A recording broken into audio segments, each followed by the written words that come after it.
Ready? Okay. Call this regular meeting to order. Will you please join me in the Pledge of Allegiance.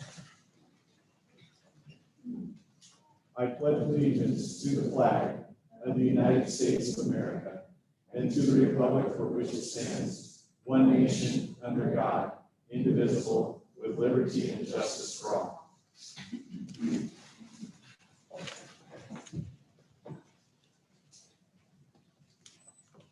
We've been presented our agenda. Are there any adjustments to the agenda? There are.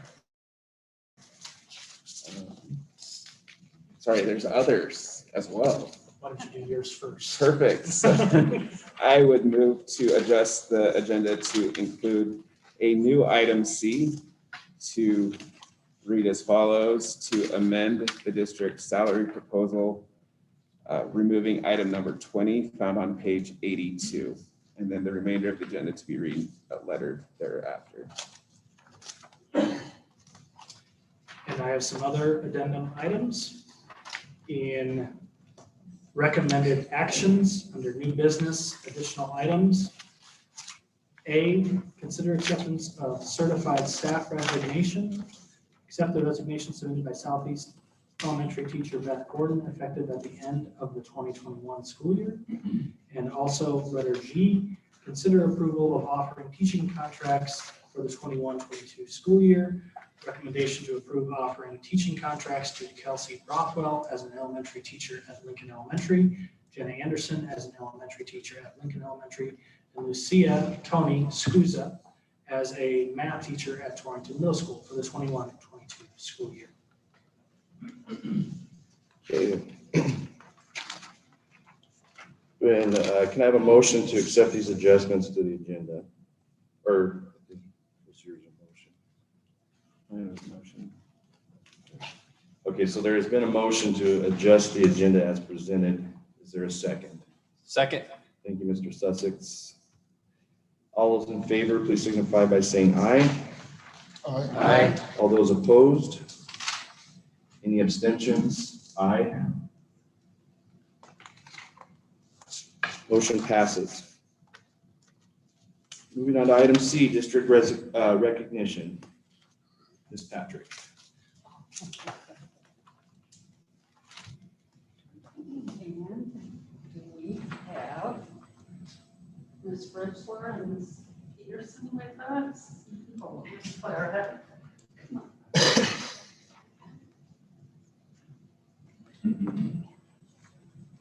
Oh, I'm so sorry.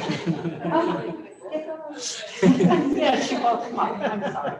These, Ms. Glass was not able to join us tonight because she has an awards banquet, but these are two of our initial group of student representatives. We started this program last school year, and Sarah and Clara and Kelly just performed wonderfully, added a lot to our meetings and our conversations about how to best serve students in our district. And we had indicated to them that there was a tiny stipend that went along this, but also a wonderful certificate they can frame and hang on the wall of their dorm. You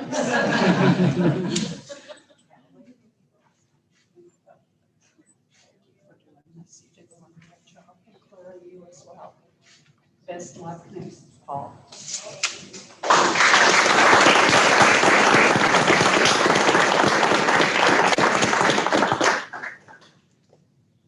And number 2 is recognition of our district retirees and district staff that are resigning with 10 or more years of service. Mr. Kramer. And I think our first group is our transportation group, so I'll introduce Transportation Supervisor Jonathan to talk about our retirees in the Transportation Department.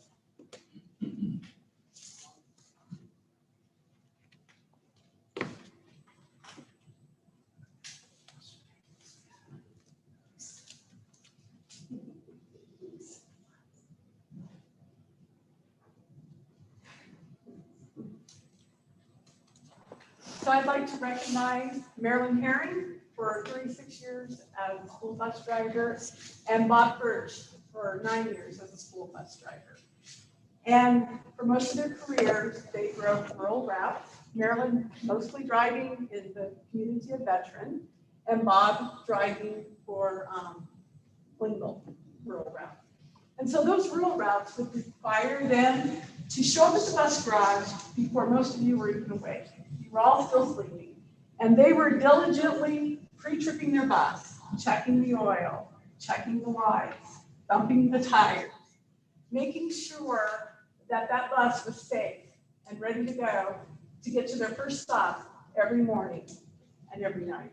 And they always, for those 9 years, 36 years, always got their students to school safely and home safely. And those parents will forever be grateful for their being able to do that. Also, Marilyn and Bob drove activity and field trips. And they were always there getting them to their destination and back home, whether the team had a victory or not. They always got them where they needed to go and home safely. And I know Marilyn always expressed that driving activities was her favorite thing of anything that had to do with bus driving. Driving those activities was her favorite, whether it was football, wrestling, baseball, or basketball. Music, don't forget Oh, music. and music. And everybody knew at Southeast that Marilyn was their #1 fan. And Bob, he was always willing to drive those field trips where we loaded up that busload of single elementary students, took them to the Denver Zoo, navigated through the Denver traffic, always getting them to the zoo safely and home safely. And I know Bob, when he was driving his route, he always took pride in the fact that if he had that one student that struggled staying seated or not getting along with all the students that he satisfied, he would bring that student up to the bus, or up to the front of the bus, and he would calmly talk to that student, get to know that student. And through all of his patience and perseverance, before he had a model student riding the bus. And Marilyn, she's always expressed how much driving the bus was a rewarding career for her. So, Marilyn, Bob, you both drove those trips too, where you left when it was a clear morning and you came home in a blizzard. And yet, as you were driving, you're thinking, oh man, I hope those next 20 miles are going to be better than those last 20 miles. But even though if there were bumps in the road, you always got your students to their destination and home safely. So now, Marilyn and Bob, you get to start a new destination, and that's retirement. And so on May 24th, when you wake up in the morning, whether you choose to sleep in or get up and watch the sun come up, your day will be your day. Oh, yeah?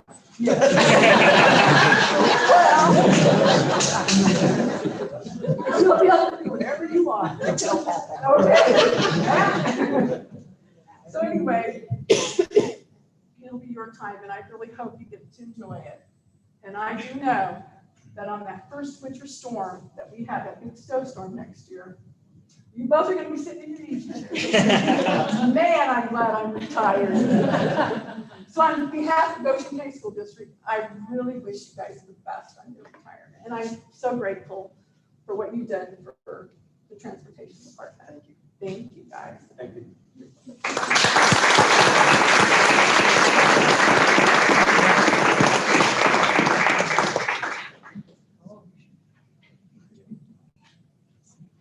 You really did.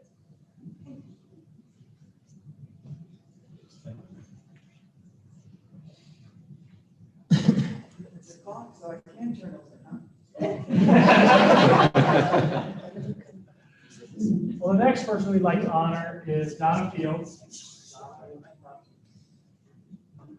Donna has been currently is the director of curriculum. Yeah, well, you've had so many other jobs here within the district, and I've only had the opportunity to work with Donna for the last 2 years, but it has been great having an office right next to hers. She always keeps me on my toes. There is not a time in which I go to a meeting with Donna where I don't think I've ever known what you were going to say at any meeting.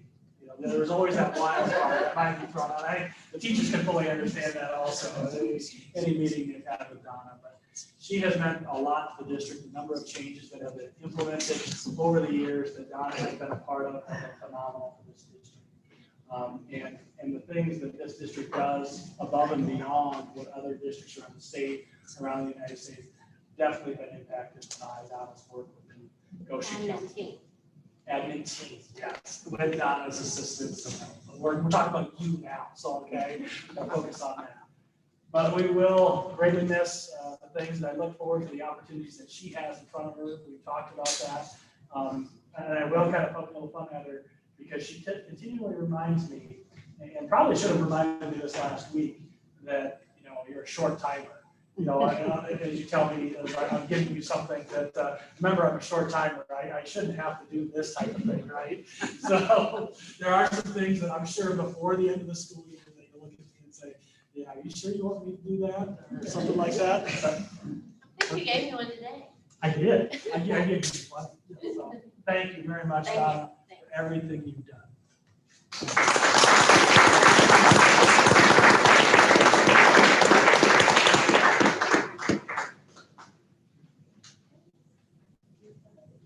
Ms. Sims, you were up next.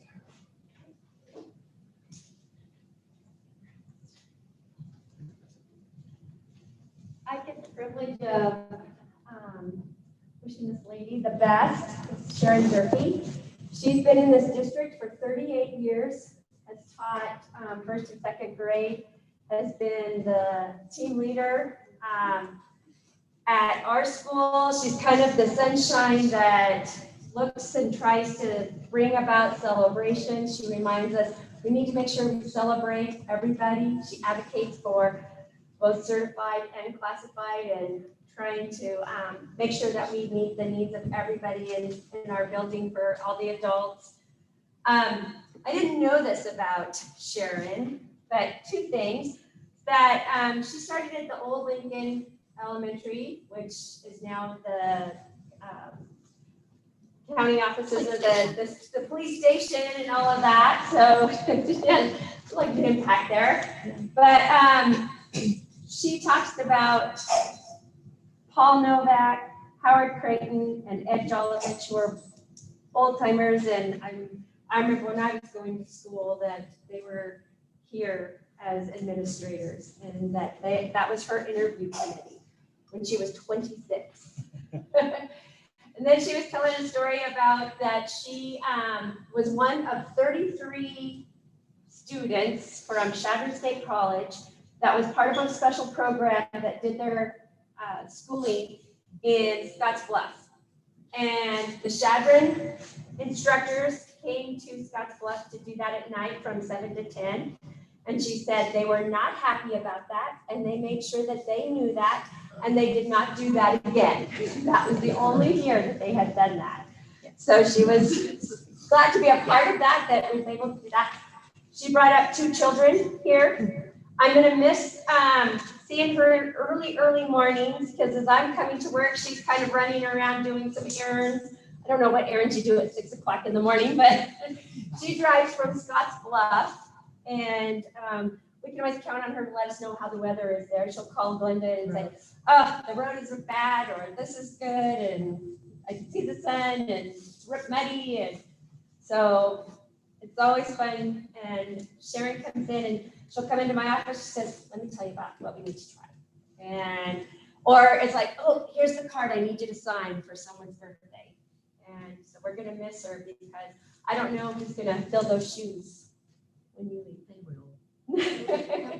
She's impacted, I don't know how many students in all those 38 years, but thank you, dear friend. I wish you the best. She's gonna continue doing great things with her granddaughter and helping her mom and being that sandwich in between, right? Yep. Thank you so much.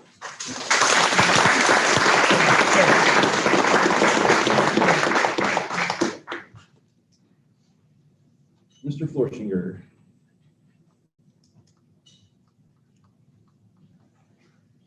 Good evening. I'll speak briefly. Last time I was up here, I spent 5 times my allotted amount for my presentation, so I will promise that I will keep it brief this time. I'm gonna just talk a little bit about Lori Orr Glenn Walsh. Lori Orr, elementary teacher at Trail for 27 years, I believe. Her career there, Glenn Walsh, 30 years in the district, wore many hats, head teacher, facilitator, elementary teacher. Their contributions to the district and to Trail Elementary have been outstanding. I've known them for 7 years. And the relationships we built, the relationships they built with kids, and the work they've done over the last 7 years, but over their whole career has just touched a lot of lives. And they're going to spend more time with family, more time with grandkids, and they're super excited about their new journey. So I want to thank them. Thank you.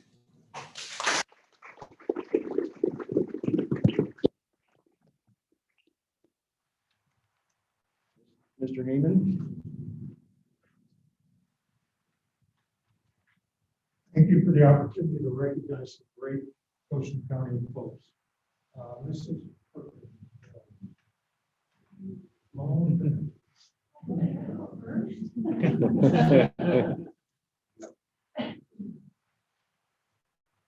the first time I met Mary, she was in the front seat of a Honda with her husband Mark. They had driven down to Casper. The Honda was about this big. And in the back seat was this little tiny person about 9 months old, who now is a teacher in Gillette. Mary's been in the district for 28 years. Her first job was a math teacher at CY Junior High. And then we had the good fortune to hire her at Torrington Middle School, and she taught math there. And then she abandoned us. But we got over it. She went to Torrington High School, business for 6 years. She's on a 6-year cycle, and she's been a district librarian. Well, first she was Torrington Middle School, Torrington High School librarian. But for 16 years, she's graced us with being the librarian at one or more schools. I asked her about the high points of her career. She said all the people I've worked with. And we know that education is people business, and every person I talked to basically said the same thing, all 5 of them. She remembers fondly the kids that she taught and coached, the connections that she made. Mary coached tennis for 22 years and was nominated for a National Coach of the Year honor. She coached soccer for 8 years. Got a real kick out of that. In terms of memories, she remembers fondly when Mr. Buchanan's Volkswagen Bug was put on the loading dock. He wasn't amused, but Mary was. And then I asked her about something that she'll always remember. And she said the smell of Dorito chips and sweat socks on the right back from the tennis match in college is one of her fondest memories.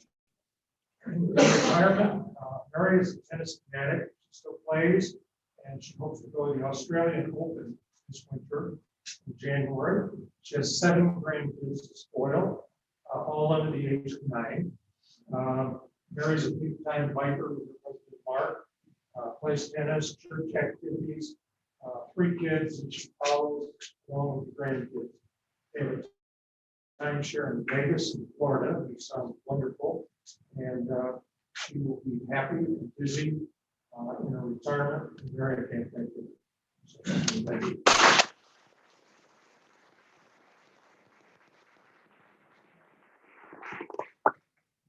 Yes, Mark said something about you need to clock out. Yes. Okay. This is Donna Fields. Here with us tonight.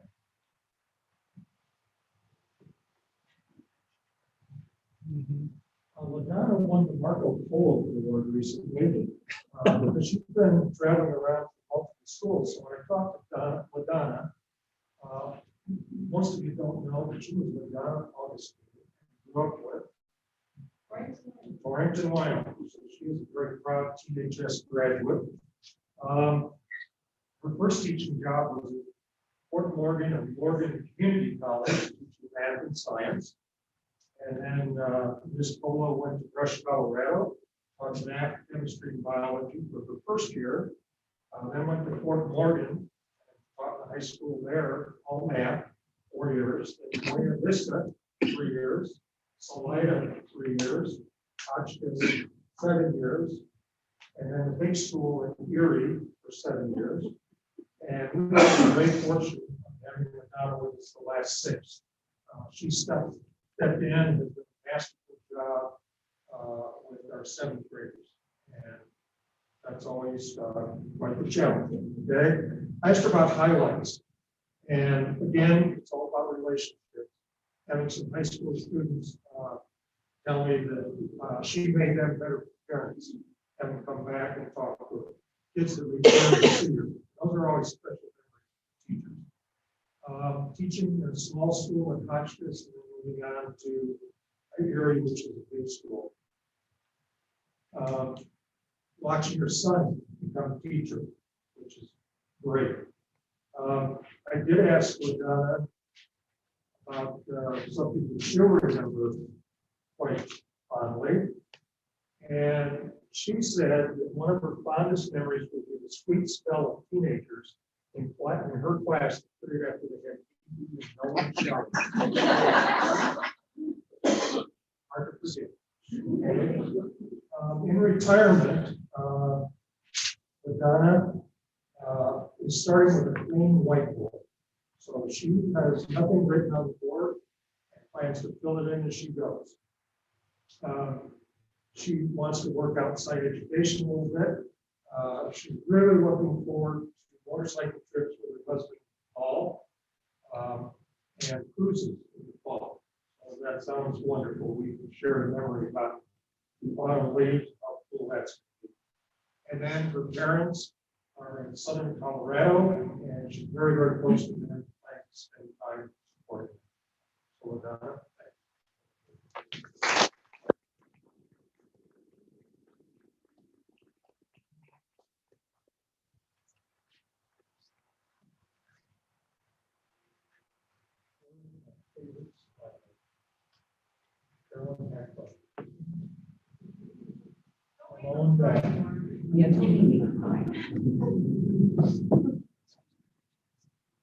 Carolyn has been with us for 33 years, and this was our worst year with the war death. And I could have the worst day in the world if I saw Carolyn with this huge smile, always on her face. And she made kids feel good, teachers feel good, even principals. Okay? The whole time she's been at Torrington School, she's worked with students with special education needs. And that takes a strong, but comforting, supportive, and positive person. That's Carolyn. Had the privilege of having a daughter in school, a grandson in school. Carolyn's been integral to the success of Torrington Middle School for over 3 decades. She also is a trooper, has gone to 6th grade camp and survived, and never to tell about it. I asked her about her fond memories, and she said, hanging out with some of the best people in the world. And back at you, because you're one of the best people that's ever graced our halls. She said she'll miss the kids, and relationships, treating the kids well. And that really struck me because those are the kids that need the most love sometimes. All kids need that. But Carolyn has done that in spades, so thank you on behalf of your students. She'll miss the people she works with. I did ask her, and I'm trying to remember what she said, Carolyn. Something she'll miss. Oh, arriving back home for 3 days in 6th grade camp, exhausted and sleepy, and unpacking great memories. You help make those. So thank you, Carolyn. Retirement plans, follow the grandkids, travel, take care of her family. Carolyn is very, very close to the family, garden, and organize the house. Thank you, Carolyn. Thanks for making a difference.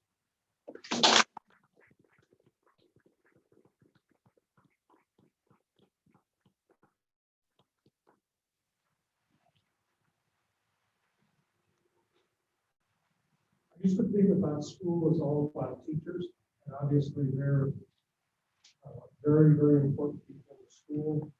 So does everybody else. And we have another educational assistant here this evening. And Barb Owens, would you come up? Barb told me before the meeting that she's really nervous. And she should be. Because I'm speaking, who knows. Okay. Barb's been with us for 31 years. And she has worked with Lincoln, Trail, and TMS. She found a home at TMS. And I'm gonna go off script here, but Barb is one of those people that has been tasked with working one-on-one the last few years with students that need her desperately. Students for whom life isn't easy, much less school. And I so admire what Barb's been able to do. Barb invests herself, she cares about those kids, she enjoys those kids, and she made a tremendous difference in the success of individual students at our school as well as groups of students. Highlights of her career, working with kids, watching students grow up. She ran a computer lab at one time and loved it. She'll miss the people that she's worked with. Barb talked about laughing with the students. And laughter feeds the soul. And a lot of the kids that she fed needed that desperately. And she did that so well. She talked about working with special needs students and watching them become their own person. It's a pretty confusing time in life when you're a middle school child and knowing students.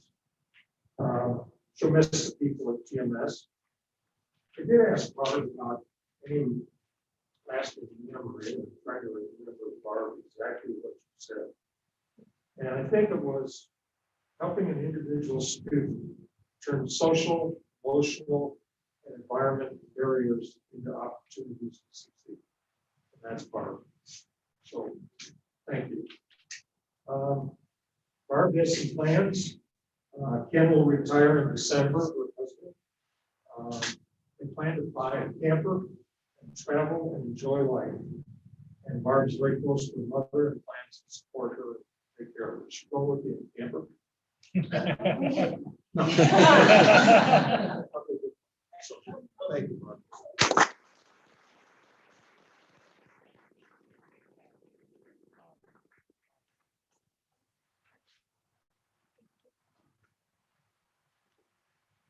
Next is one of the roughest, toughest, meanest, lovingest cowgirls you've ever met in your life. Mrs. Heather Miller.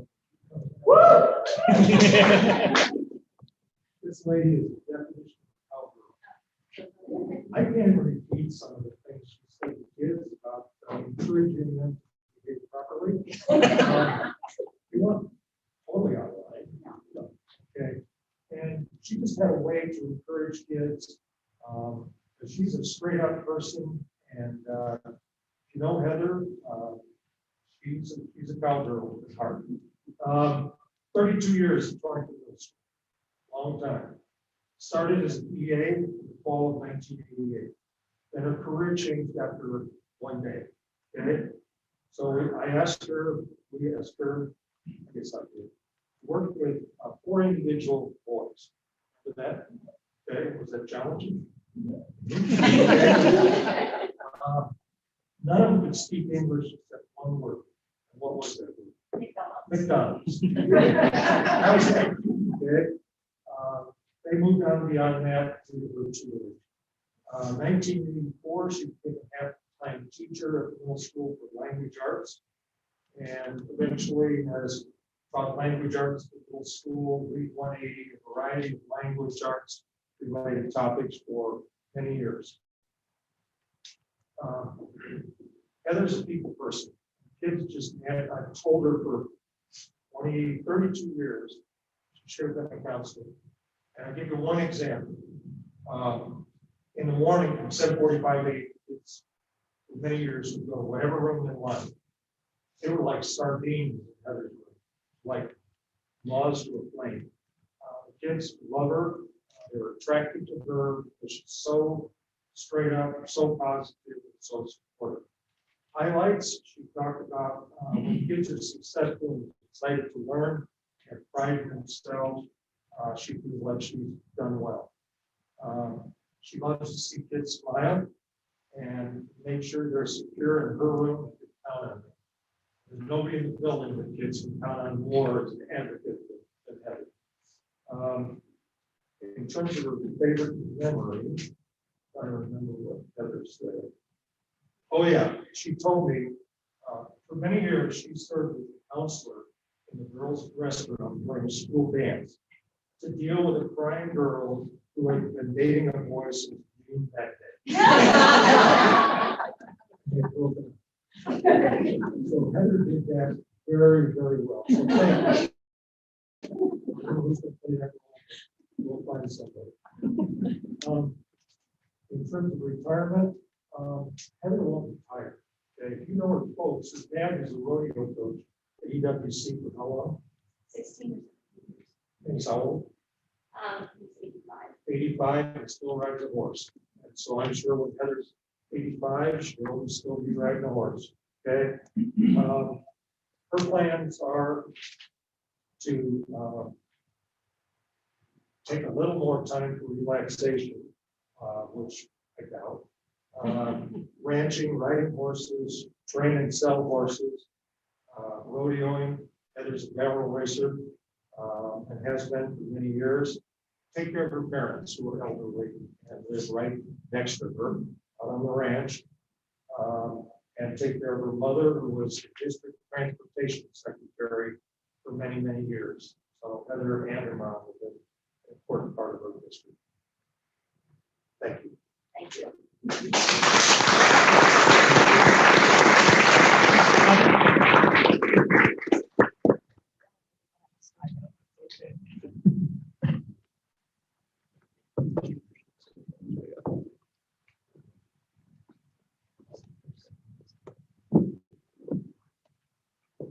Didn't mean to steal your thunder, Mr. Jesperson.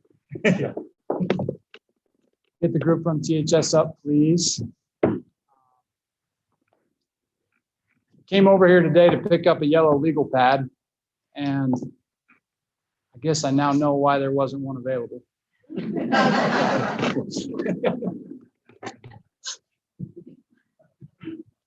That's all right, though, because I had the great fortune this past weekend to attend a retirement party for these folks.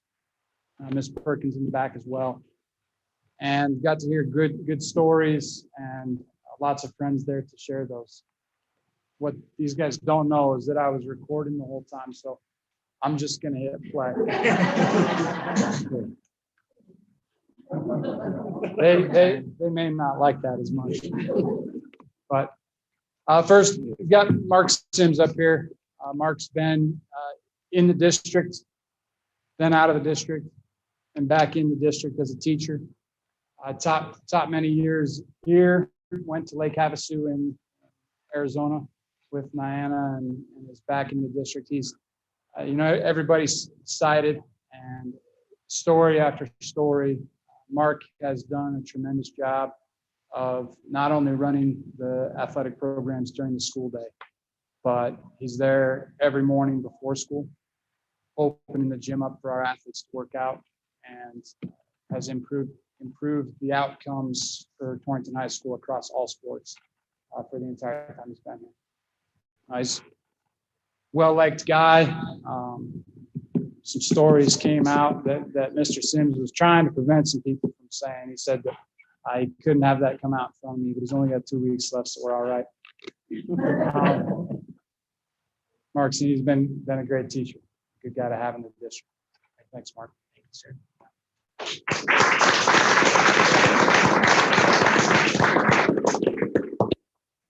Next, John Kelly. John was referenced, a teacher that THS had nominated and was chosen as Goshen County School District Teacher of the Year a couple of years ago. Brian Arms came back for the party the other night. And John and Brian taught together for 25 years at Torrington High School. Brian left us after 25 years last year to go to Casper. Thought that he needed to see if the teaching in Torrington was really as tough as people said it was. And I think that he's figuring out that maybe not so much. But he had some tales to tell of John. And the most poignant one, and I think the one I'll share tonight, is just the fact that Brian said over the years, there were many students in John's classes that asked to be out of his class, to be in Brian's classes, to be in Russell Steinmetz's classes, and to get out of those classes to maybe an easier path, a teacher that they thought was nicer at the time. And Brian said that it was amazing because those same students came back 5-10 years later and had thanks to pay to John. And student after student would come back and say thanks to John because he prepared them for life, he prepared them for college. And Brian said he didn't get that. Students didn't come back to say thanks to him.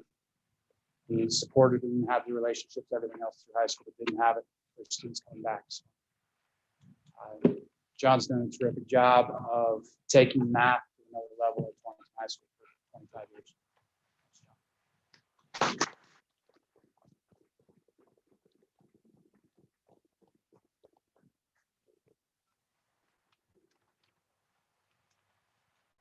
I don't know if it's reasonable time. I might have fixed it earlier.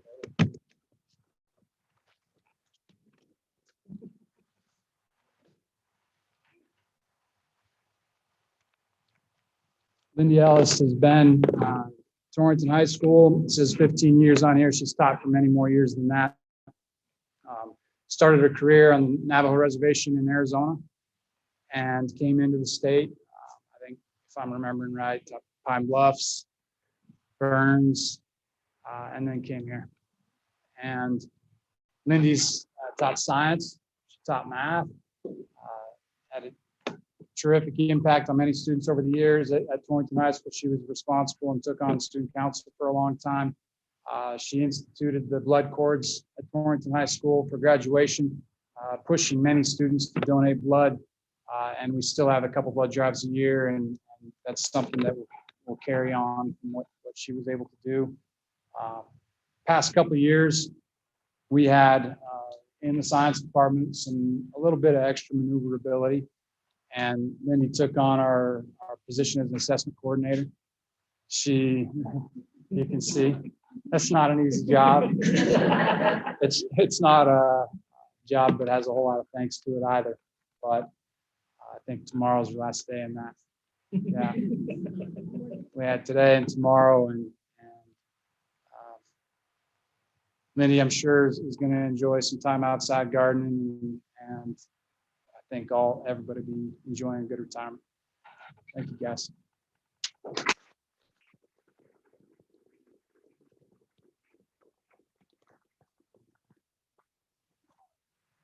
Got a couple more that aren't here tonight. Danita Mccoy has been a para at THS. She's been in the district 20 years. She's been the only para in the time I've been here that's in our certificate track program. And anyone that's been in the school seen that. It's working with some of our most delightful students, but it's a very, very taxing position. And she does a tremendous job just keeping an even keel through the day and making sure that those students are taken care of and know they have somebody that cares about them all day, every day. So thanks to Donnie. She's not here tonight, but appreciate having her. The other one we've got on the list, Mr. Dave Klindle. Dave is attending our band concert tonight, being the athletic activities director that he is. You guys lose out. He's supporting our kids. And I think that that's pretty telling of who he's been.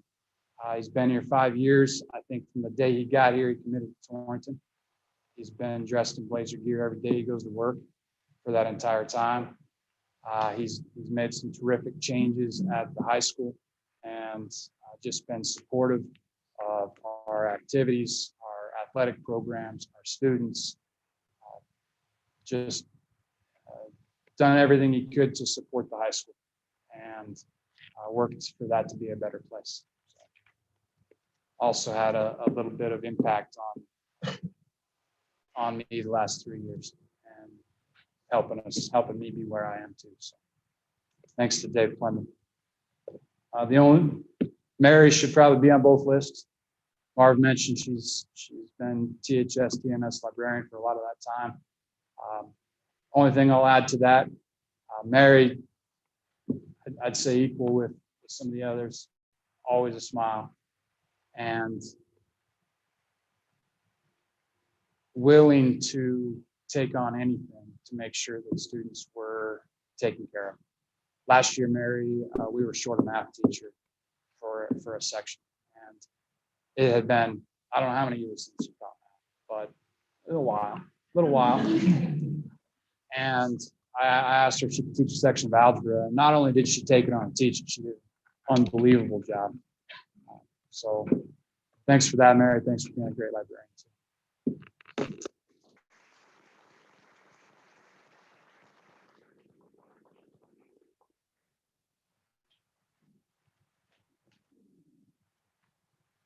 So Jackie Hill elected not to join us tonight, and that is actually perfectly appropriate because when she announced her retirement to me, she said, "I will hurt you if you plan anything." So currently, I'm spending my time trying to plan something appropriate for a wonderful 23 years that doesn't involve some immediate. So we will very much miss Jackie. If you see her, please ask her about her meeting. On taking in September. She'll be happy to tell you about it and be very enthusiastic about telling you about it. So we will miss you. Thank you.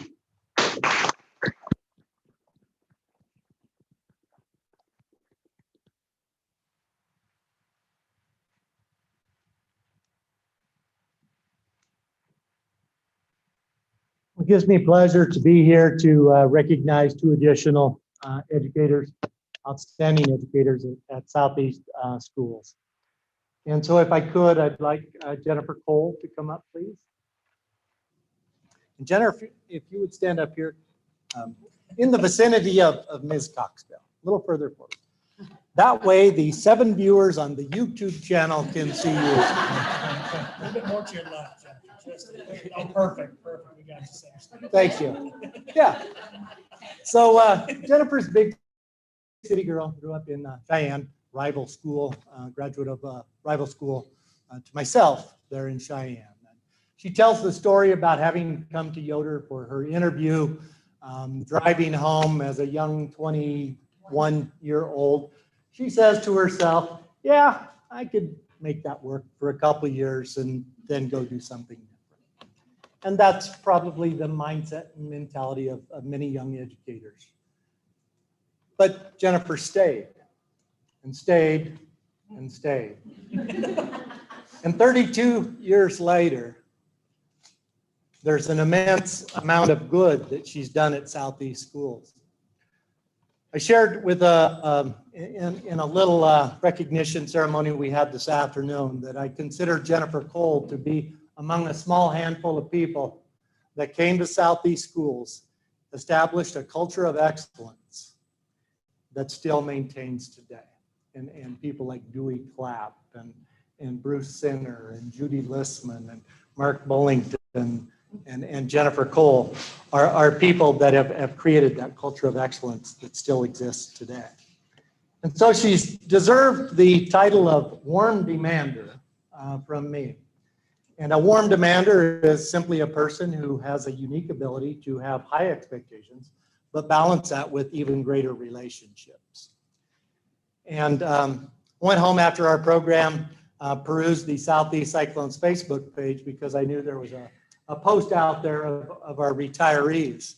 And the number of students that had posted on that page just blew me away. And every single one of them said, Mrs. Cole taught me better than any English teacher I ever had. She prepared me for college, but most importantly, she loved me. She cared for me. She was my friend. And so those relationships are significant. Not surprisingly, Jennifer maintains those same relationships with the staff within our building. And she's also our building jokester some days.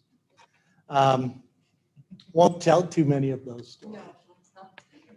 Shared with staff today that you either like Jennifer Cole or you love her.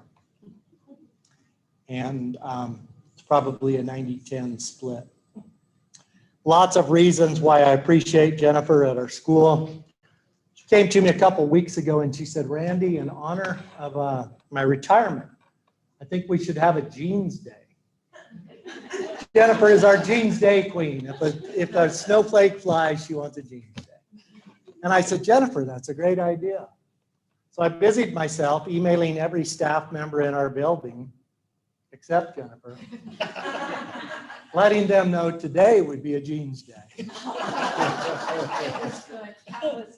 So at 7:30 this morning in the hallway in front of room 105, I endured verbal abuse that I will report to higher authorities. All I can say, the greatest honor that I can bestow upon Jennifer is to say, again, be forever grateful that my own children had you as their teacher and that I had you as a friend and colleague. Thank you.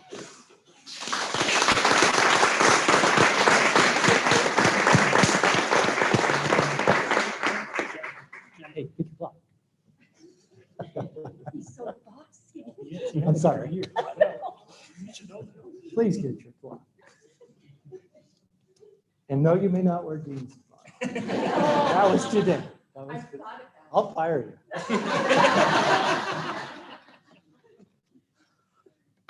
I'd also like, and Donna, if you would help me with this recognition as well. Beth Gordon, would you please come forward?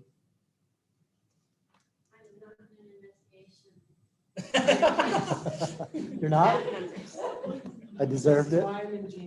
Yeah, exactly. If you would, please, in camera view for the 7 YouTube viewers, please. Thank you. She's good. She's Thank good. you. Brian adjusted. And so Beth Gordon is on a little different track. Many in the room tonight are leaving the district after many years of dedicated service. Mrs. Gordon is on a different path. And when I interview people and bring new people to the building, I always ask them 2 questions. Are you running to something or are you running away from something? And so it was interesting to visit. It was fun. Thank you for our conversation this afternoon. When I visited with Mrs. Gordon about her future career plans, which she's going to 3rd grade at Niobrara County Elementary School in Lusk. And she was quick to point out that that move was spurred by the fact that she has a grandchild and 1st grade, 7 grandchildren, all live in Lusk. And they're just starting school in the Lusk system, including a set of twins that I think will be K next year or the year after. And her eyes lit up. And she talked about the opportunity that she would have to be involved in the education of her own grandchildren. And you've got it right. You've served us well. I appreciate your professionalism. I love how in our collegial meetings and in those meetings, you love to share. You love to teach and learn. That's who you are at heart. And Niobrara County Schools is getting a good one.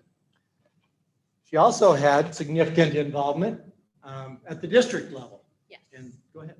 So this is your 17th year in the district, and I came 10 years ago. Beth was an instructional facilitator at the time, and it was a little iffy about what that job description looked like before I came in, and then I think they were really worried that I came in to the office. And so there was some tension there, but what you could always count on with Beth is her honesty, her integrity, bringing into the position of you don't understand the backstories. She's taught many of our teachers, staff, kids WIRE, which is our early reading intervention program. She has been a leader. When I was principal here, she was helping some of my teachers with some writing stuff. She's helped teachers with classroom management. She is a true powerhouse, and she was in the middle of the think tank when we became truly a professional learning community district, and that was always fun. But there are 2 things that stand out to me. It does not surprise me. at all about the family, because that is one. Her love of kids, I knew where her kids lived, what her kids did, her husband, the loves of them. And that is truly about your character right there. And the other thing, which might be the wild card, would be her love of God has always shown through, and her faith and her belief in people. And I appreciate that. So, thank you.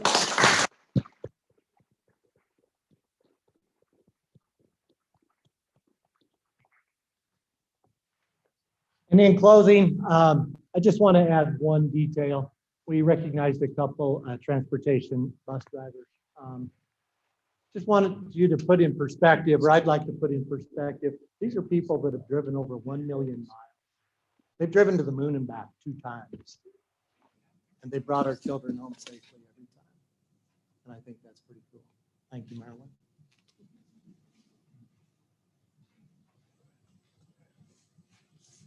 Well, that concludes the number for our staff recognition. I just want to say thank you to all the staff. Phenomenal job you've done over the years. The years of experience that you have brought and the number of lives you have touched are innumerable. So we can't thank you enough for everything you have done. And thank you for coming this evening to let us honor you in a small way and appreciate all the things that you've done for Goshen County. And I'll echo those statements on behalf of this board and past boards. Just thank you so much for everything you've done for our kids and for our education system. Mr. Miller did some quick math, and combined number of years of experience on this slate is approximately 460 years. So thank you for everything you've done, and we wish you well in your future endeavors.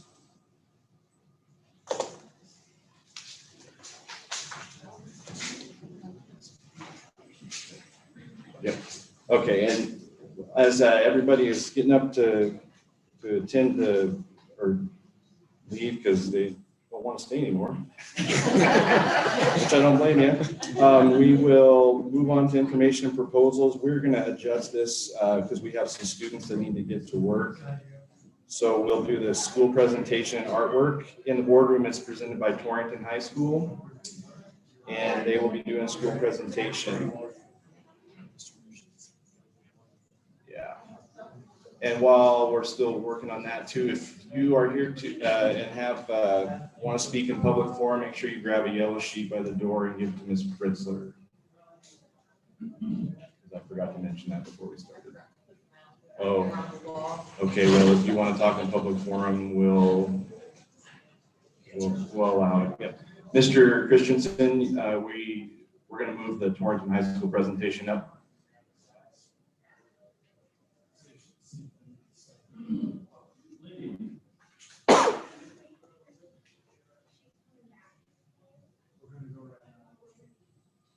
We have a couple kids that need to get to work, so we thought it'd be best to move it up.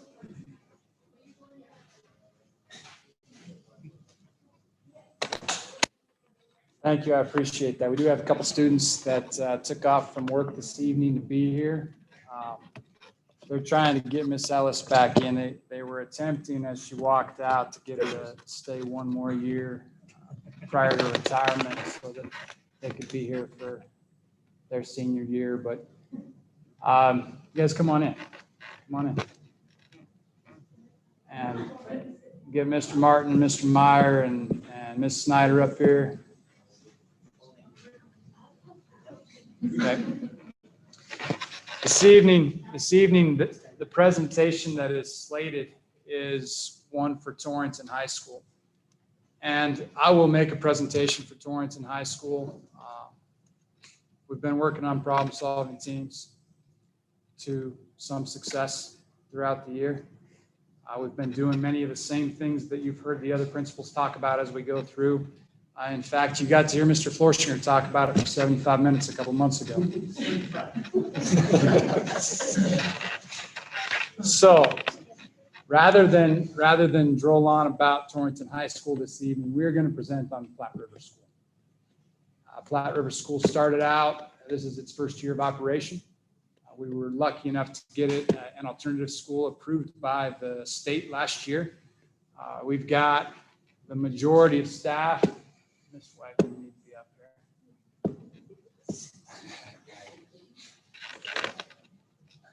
Now more of the staff up here. I think we're just missing one. And yeah. A couple students. I'm going to let the students start us off because they did take off from 7 to 8 at their jobs this evening, which is a big part of the schooling. And we'll talk about after they have their opportunity. But I'm going to share a screen real quick and get this going and let them share. I honestly don't know what they're going to tell you. So I may just walk out this way, but if not, I'll present the rest on the backside. Kyler. My name is Sean Hawley. In PRS, it's more of a quiet setting, setting where people have the opportunity to actually concentrate and not have multiple disruptions throughout their day. All the staff at PRS have helped me a lot. They've helped me concentrate and focus. This year, I've actually passed most of my classes. A lot of people don't really think alternative schools are beneficial, but I believe PRS is beneficial because you just have a more relaxing environment.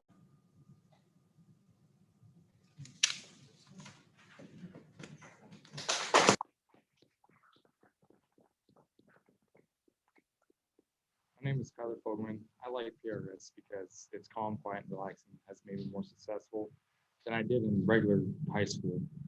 And PRS allows me to take a little bit more time with my work and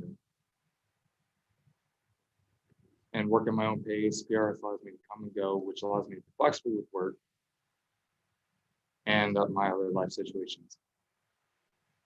The staff in PRS are kind, loving, caring, and they help with all the students with all their issues that they have with past and present.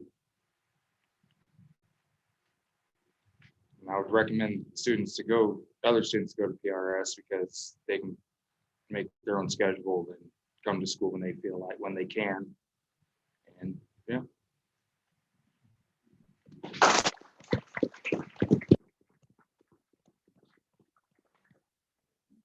Okay. I'm Leslie Johnson. In PRS, we have more freedom, though it is more structured for us. Some of these freedoms we get are small brain breaks where we can go on walks or have small conversations. I like PRS staff because they are all very caring and they have our best interests in mind. The staff motivate you with positive encouragement and help you set goals. I have found myself more successful in PRS because I feel motivated to do my work and the structure is helpful. I was struggling in THS for the past 3 years. Moving into PRS helped me to see my own potential. I now feel like I can graduate, which in THS I didn't see possible. I would recommend PRS to other students, though I feel PRS is not for every student. I like PRS because PRS shows me that if I try, I can do anything I put my mind to. PRS isn't just a school, but it's a family to me.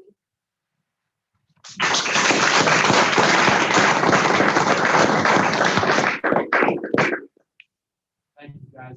If we need to get to work, you guys can take off. We're already a few minutes. And if your bosses need an excuse, I'll gladly provide it. I follow them. Please, if any of you have, just jump in.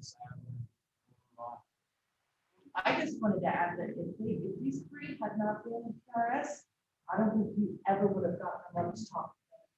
That's how successful they become, that they feel the success. That's awesome. I don't think they would have finished school.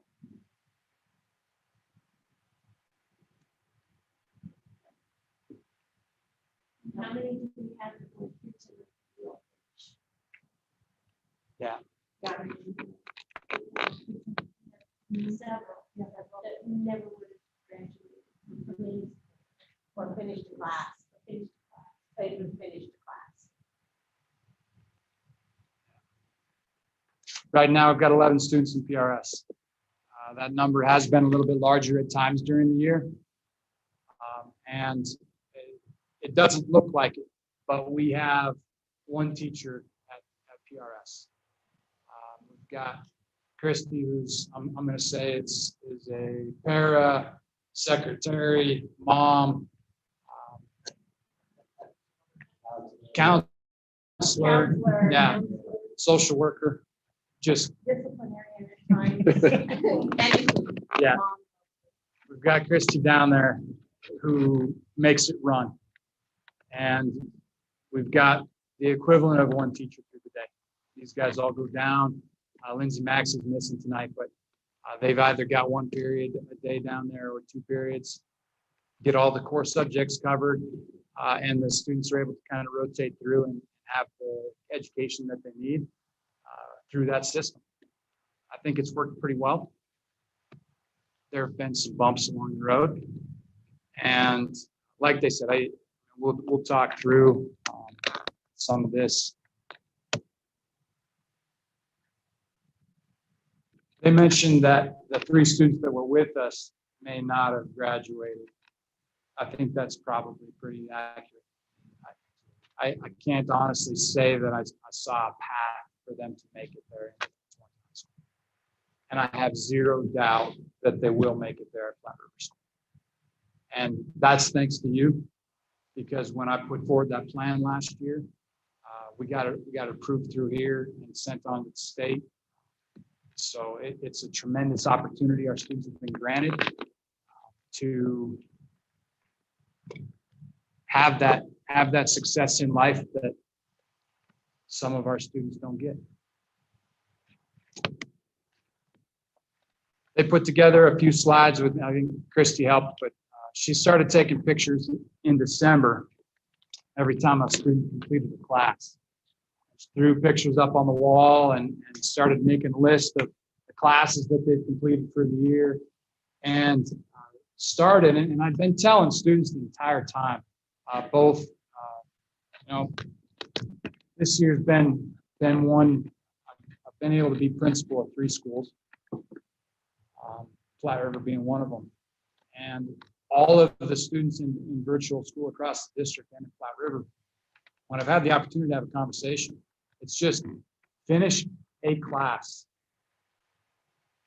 And that momentum is going to roll over and allow you to keep going, keep going, keep going. And these kids have seen that. It's truly, sometimes that first one takes a while. It take a long while, but it starts clicking. And I cannot tell you the pride I've had, because I go in and award the credit for each class within the adventure system that they use. And I get to go through on the weekends, and 2 weekends ago and this weekend, I got to click done on lots and lots of classes. And it's been good. So a few pictures through the months. Let's have anything more? Jump in. No? We do have, we celebrate birthdays. A lot of these kids, their home life isn't the greatest, so we celebrate birthdays. We celebrated Mr. Martin's birthday. We celebrated Mr. Meyer's birthday. You know, if they have a birthday coming up, sometimes they don't get that at home. So we do that. Happy birthday. You know, we did Christmas. We had waffles the other day. You had breakfast on Friday. Yeah. You know, we had breakfast, we made waffles, but it's an incentive thing. You do this, and this, and you finish this, and this. We'll do this for you, you know, and at the end of the school year, we're planning to do something big. You have to do this, this, this, and this in order for you to get this, this, this. There's, you know, incentives. At the end of January and into February, Miss Maxley spent a good chunk of her time in the South, reacquiring her accent. But, and I think a couple of the students that are now gone would probably reference the fact that they may not finish their math class by the end of next week because she was gone for three or 4 weeks. And they'll still, when I go down and talk to them about it, you've had 10, 15 weeks since then. No, Miss Max wasn't here. Yeah. And we would text her pictures, we take pictures, we miss you this Max, and I would text them to her, just to, because she had some family issues going on, and we just wanted to make sure that she knew we missed her, and she would text us back. I would say as a veteran teacher over the years at Torrington High School,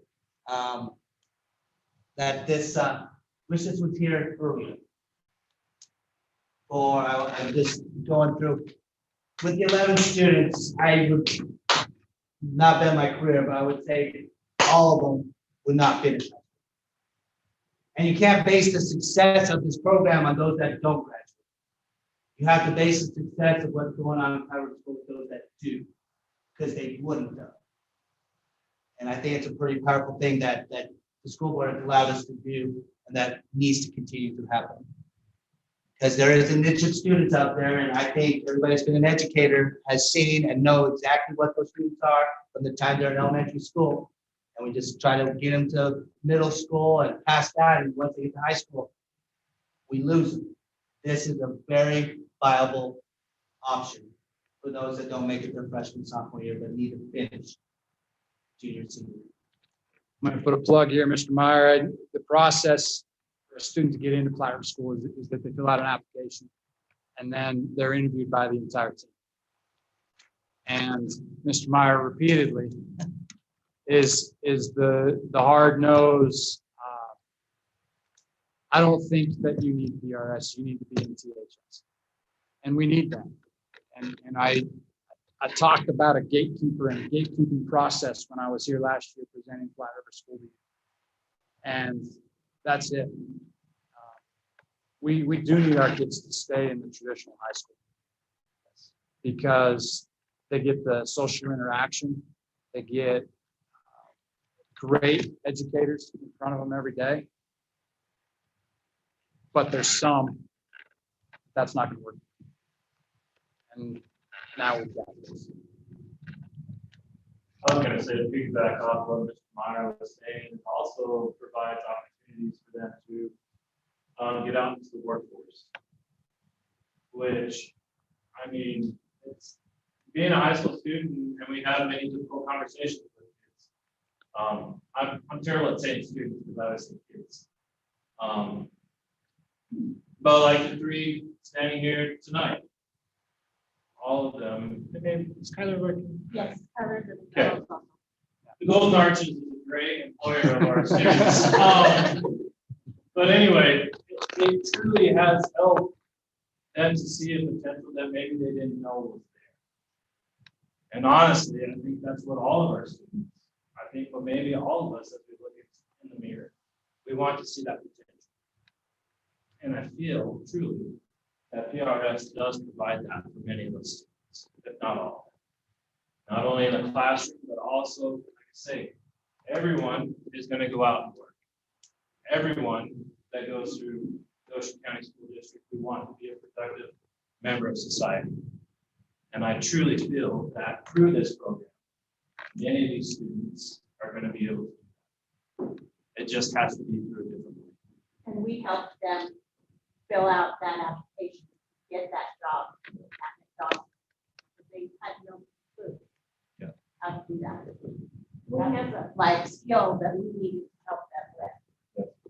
And one young lady will graduate because she was able to continue to work to support her family. That was something she had to do. And by taking her classwork through Flat River School, she was able to do both, work to support her family in her high school. Yeah, we have multiple students of the 11. I mean, the three that came tonight are pretty regularly at school. That's not true for all of our students. In fact, we have students that I think if they walked into the building at THS would not be able to find them. They haven't been, but they're still succeeding. And that's part of it,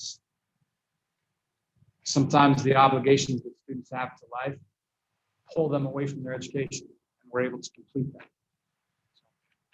Couple things real quick. This is a slide. It shows daily time on task for students in the Edmonton program, which is how they're gaining credits at Flat River School. You can see for the year, we're at about 1,900 hours in this system. It's a lot. Kids are putting a lot of time into this. You can see by class how many hours they've spent, kind of the ups and downs of the year. This one shows credits earned along with modules completed and modules mastered by students. That's just a small piece of the class that they're getting done. And I plug with this, our standards-based system. And it's difficult to compare, but when a student completes a module, they've mastered that. They've got that content. They're ready to move on. 21 credits in that system in PRS this year. I'm looking at a half credit per class. So it's 42 classes with the caveat, we've got a week left, week and a half left. And the kids know we've got a week and a half left. So, yeah. If you hadn't noticed by now, Flat River School is the Flat River School Rattlers. And the students chose mascot with maybe a little bit of urging from Mr. Meyer. Just sounds like Flat River Rattlers. And chose the colors. I've been working with a graphic artist to get this done for a while. She came through because I gave her a deadline finally. But Flat River School.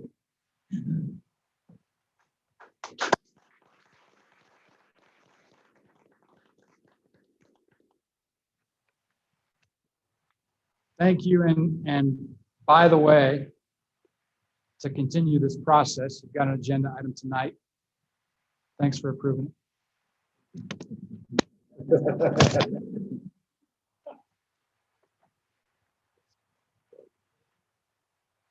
Thank you. Yeah, thank you.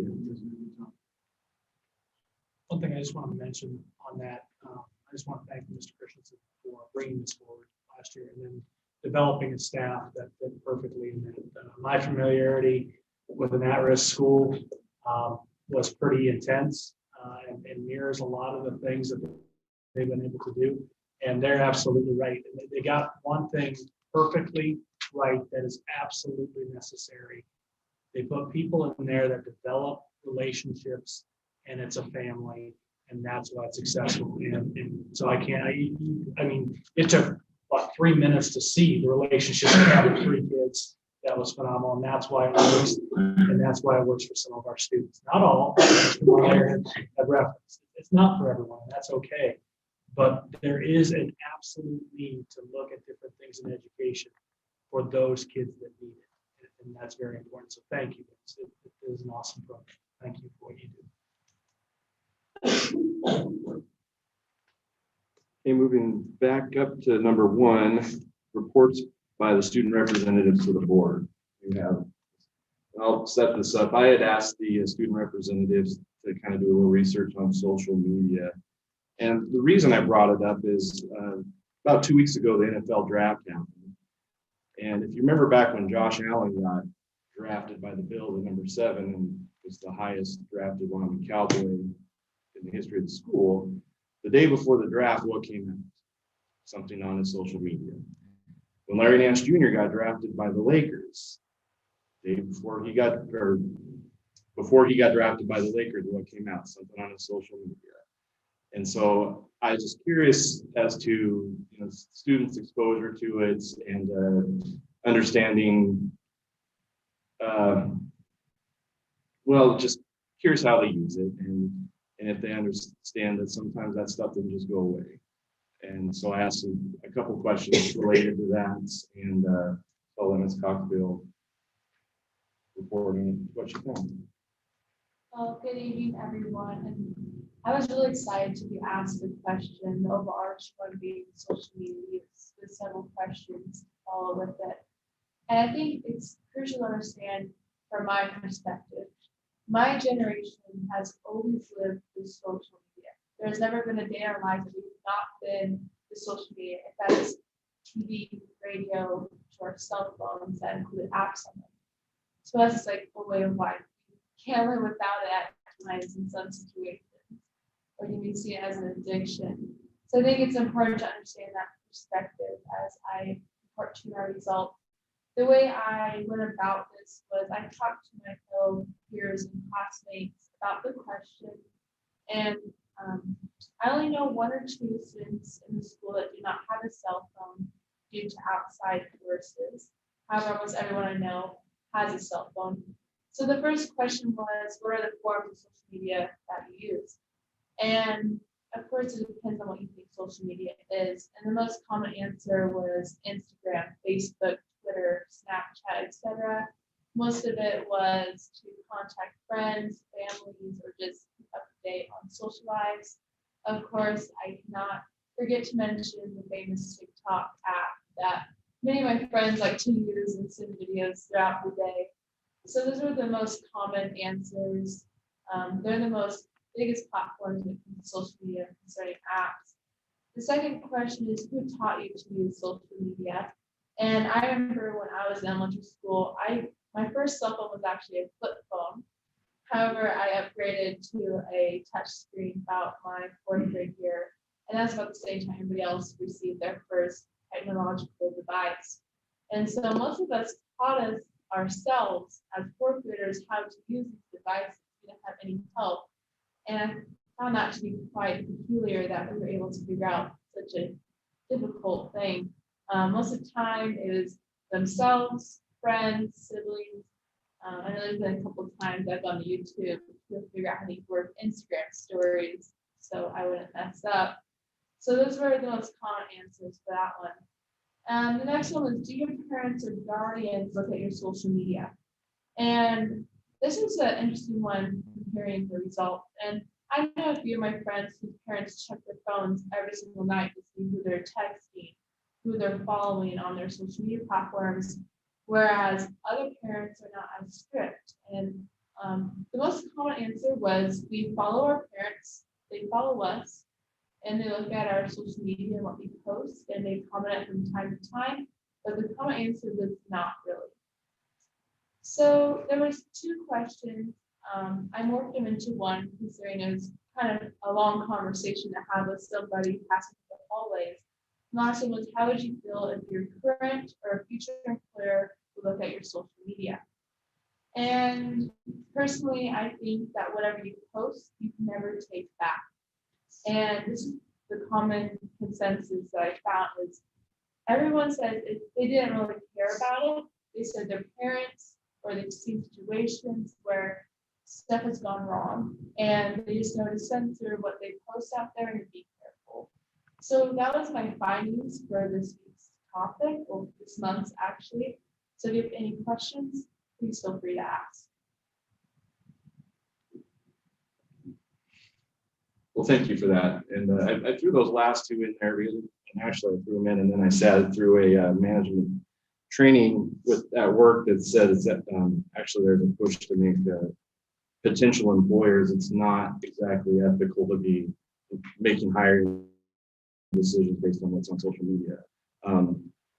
Was kind of silent the fact of what happens after you've hired and how you use that. But so a little caveat on that last piece, I didn't mean to set you up for something and then I learned something different that I'm not supposed to do. And not to say that I don't engage in that practice either, but just it was interesting. So thank you for that. Okay, item 2, the information on the Lincoln Elementary Kindergarten Start Plan. Sims. Yep. So thank you for allowing us to come and visit you today. I just wanted to share some information, and I feel like you're at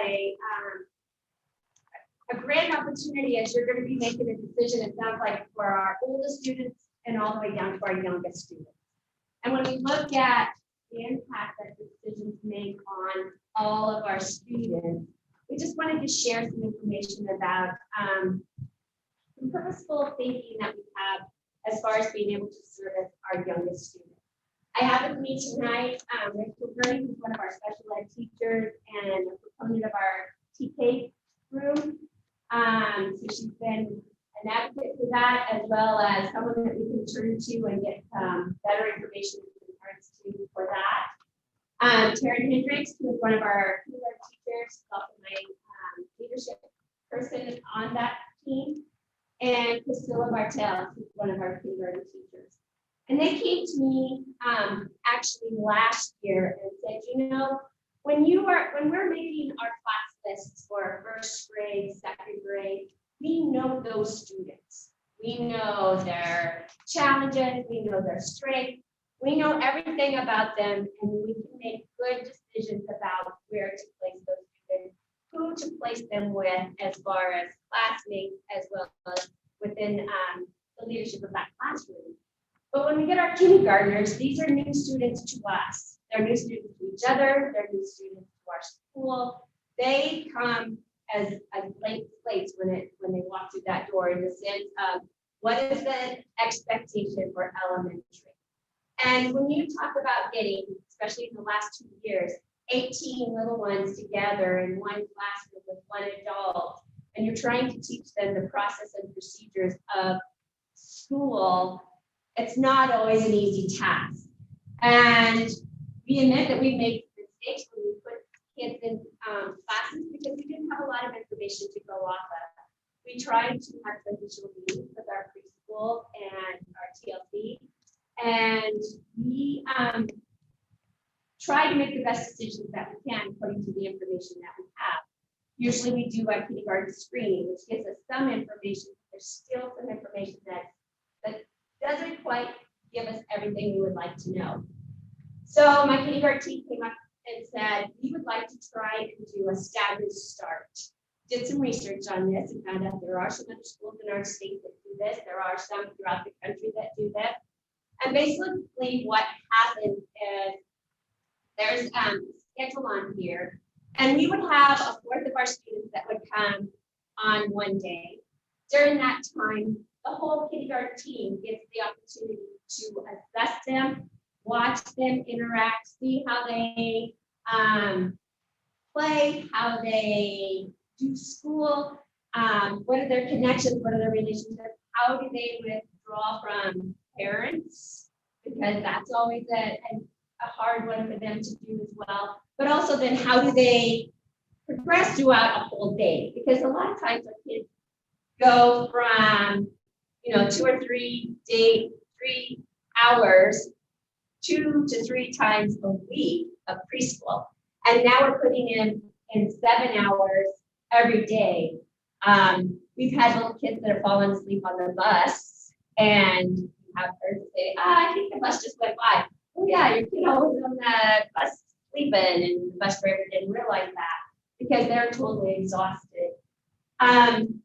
But what we would like to propose is that we have a fourth of our students that come on each day that first week of school, that most of our other students would be in school. And that would give our team an opportunity to do that screening, that testing, the play, the organization, and it's the whole team to see what their strengths and what maybe their challenges are. And then also make some great decisions about where and how we place our students in the classroom so that they can be most successful. Then that next week, what we would like to do is after we sit down with the team, and our goal is when the kids walk in, we're going to take their picture, and all of our information and observations is going to be on the back of that picture. And we can look at those pictures and then build our classes. Then that next week, we bring a third of the students in for 3 days so that they're learning the classroom structure, the classroom routine, the classroom procedures.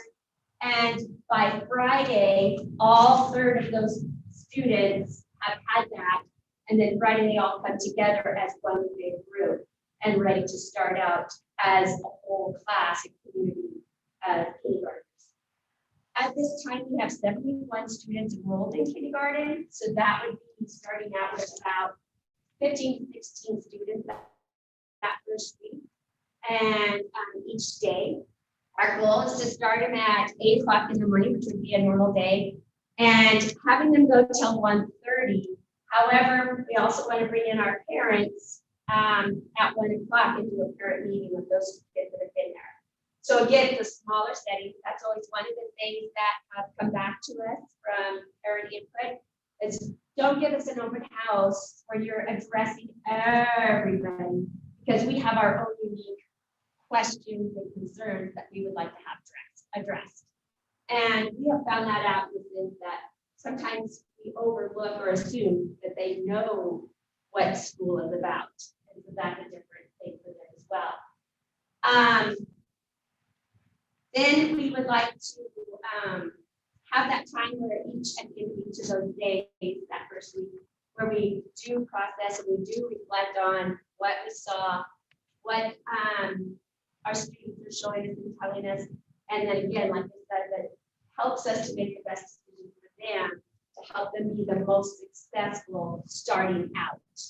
And I have my team here because they have great passion for this. This was not me coming to them and saying, hey, I want you to do this. This was them coming to me and saying, hey, have you thought about, can you think about, will you think about what would we need to do to make this happen? They have their schedule here of what that would look like and which students that would be coming on certain days. We would like to group them by birthdays so that we try to have the same age of students together.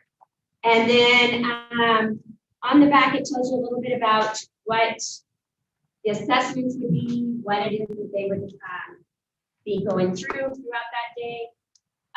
There's a schedule that shows you what that day would look like as far as that first week in our little groups that we would have so that we're assessing students.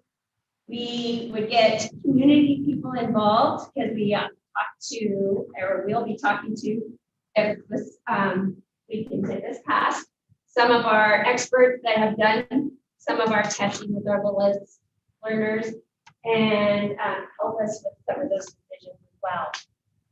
So my team, they have families at home. I'm going to give you an opportunity to have questions. I know that one of the biggest concerns is daycare and how does this look, because we are not, not the whole family starting that regular first 2 weeks like normal. Our thinking behind that is that they've been in daycare all summer. I have 2 kindergarten teachers who will have students that will be starting in that kindergarten. And their thinking is, I have family, I have friends, there's others of us that will help take care of that situation. We're hoping that with the communication starting early enough that we can get the parents a heads up on that. We have talked to some community members and some parents when they come in to pre-register, say, what do you think about this? The ones that we've talked about, like the idea of not having a grumpy child come home every single day for the first 2 weeks of school, and not having them crying and just having that high anxiety about starting school. So that's kind of a brief overview of what we would like to do. I know you have questions, and I'm going to give you that opportunity to ask these questions because we have the vision, we know what it looks like in our brains, but you may not have as much of what that would look like until we can answer any questions you have. So you have alluded to the question, and I know you had saw my email about that question, and so I appreciate that. I appreciate the heads up so I can come prepared with an answer. The concern is not those professionals that are educating our kids. It's our socioeconomic makeup of our community is very wide ranging, and my concern is for those that may not have means to do this. They only have means for the weeks of summer, and then what? We ran into this same concern with the 4-day school week. That's probably the largest concern. What does my child do on that 5th day of school through all those forums? And so I really do question, is there an opportunity to complete this and ensure a safety net for those that maybe don't have the support at home? Is there an opportunity to run sort of a pseudo daycare, if you will. So they're not structured time. It's playtime for those other points, or another opportunity that we might be able to serve those residents and those, I was going to say patients. I'm thinking hospital here, students, in the most appropriate way. I understand what you're thinking with that, and I totally get that. I'm in my head being optimistic that it's 2 weeks. So hopefully that would, and not the whole year, like the 4-day week would be. I don't know, I haven't talked to, but I don't know if that would be something that we could talk to practice program about. My only concern would be trying to find a space that we could do that. But I mean, if that's what it took to do something, we would be willing to for what we could. Just thinking about this, I'm like, well, if we have 2 classrooms set up for the kids that are there, then maybe some of the other classrooms we could have students in kind of that daycare situation that you're talking about here. I had one question. Mr. Kramer and I, when we met to discuss the agenda, he brought this up, and so I'm bringing it up for maybe you to expand on it, so the rest of the other trustees will also hear it too. Typically, in the past, on the first day of kindergarten, parents drop them off at the door, tears are shed, and parents go about their day. So in this setup, my understanding is that there's going to be a little more involvement with the parents. That is our goal. And when you say shed tears, are you talking about the kids and adults? Speaking from experience, it's probably more of the adult than just the kids. Right. So our thought process with that also is to help wean them off a little bit. That is part of what is in our letter, as well as that meeting that we want to have with them to be able to talk about, you know, what the service you're doing your child is helping them to develop that independence, because a lot of our children are very codependent, and so helping them understand what that looks like. And I think within that small setting, when we can have those meetings with our parents, we can talk and address that a little bit more. I mean, I think about when my grandson, my husband was trying to do things for him, and I'm like, let him work it through. I mean, he gets upset about it, but let him try and see. That's the only way he's going to learn that he can do it. And I think that same thing has to happen with our parents as well. I don't know if you guys have anything else you want to add to that. Well, I just want to say that we understand that it's going to be a shift and thinking for parents, and we understand that there's going to be some inconveniences, but and I expressed this to Carrie yesterday. I just feel like we all feel passionately about really trying to help our students start the education path in a successful way, and getting that parent involvement is really important. And so it's not ideal for everyone's schedule, but I also feel like it's an extremely important priority that we as a district need to really back, that we want to push for that to make it a priority. And I have no doubt that we need to handling it as a case by case basis. If there's a family that really this is not going to work for us, I know that we can work around that, but I think we all really believe that this is a great way to help our kids start out successful. We feel really passionate about this. Thank you.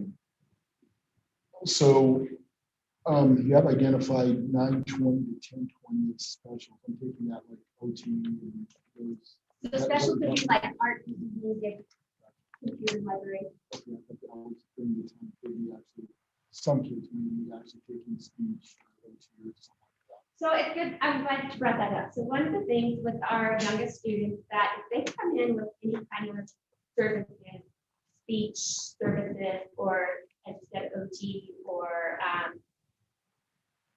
an IEP, then we are required by state to have a transitional meeting, and that would also take place during that time when we would have parents already in the building. So having this schedule still allows for those services and making sure that those things will be provided. I'm Rachel Green, I'm a social worker. So, it's kind of, we're kind of talking about two different things. So what happens when we start the school year is we do have to meet those IEP minutes those students have for their IEP. When they come in on those IEPs from TLC, their minutes are usually very minimal. It's usually like first speech, for example, it's usually like one time a month or one time every 2 weeks they are seen for 20. So we have to meet that requirement. And so what will happen, the hope is during this staggered start is we will bring speech in and we will bring OT in during the testing time that we're doing it in the classroom, so that speech will get to see these kids. The OT will get to see these kids. They'll get to work with them, which still counts as their service minutes, but also gets the teacher an opportunity to get to see the kids firsthand and kind of give them also an opportunity to build a relationship with them before they automatically like, all right, let's do more training. They get to do their testing with them, but also it meets their minutes. And then we are required to have a transitional meeting, which moves the student IEP from a preschool IEP to a school age IEP. And so our hope is that we will, because we only have a fourth of the kids, that they'll be spread out enough that we can schedule those meetings on those days at like 12:30 or right away when we drop kids off, so that we can have kids and won't inconvenience parents to have to schedule a different time, sometime between the first 4 weeks of school, which we do have to do. So it's kind of trying to divide and conquer and get all of those things done within those first 2 weeks that we have to do no matter what.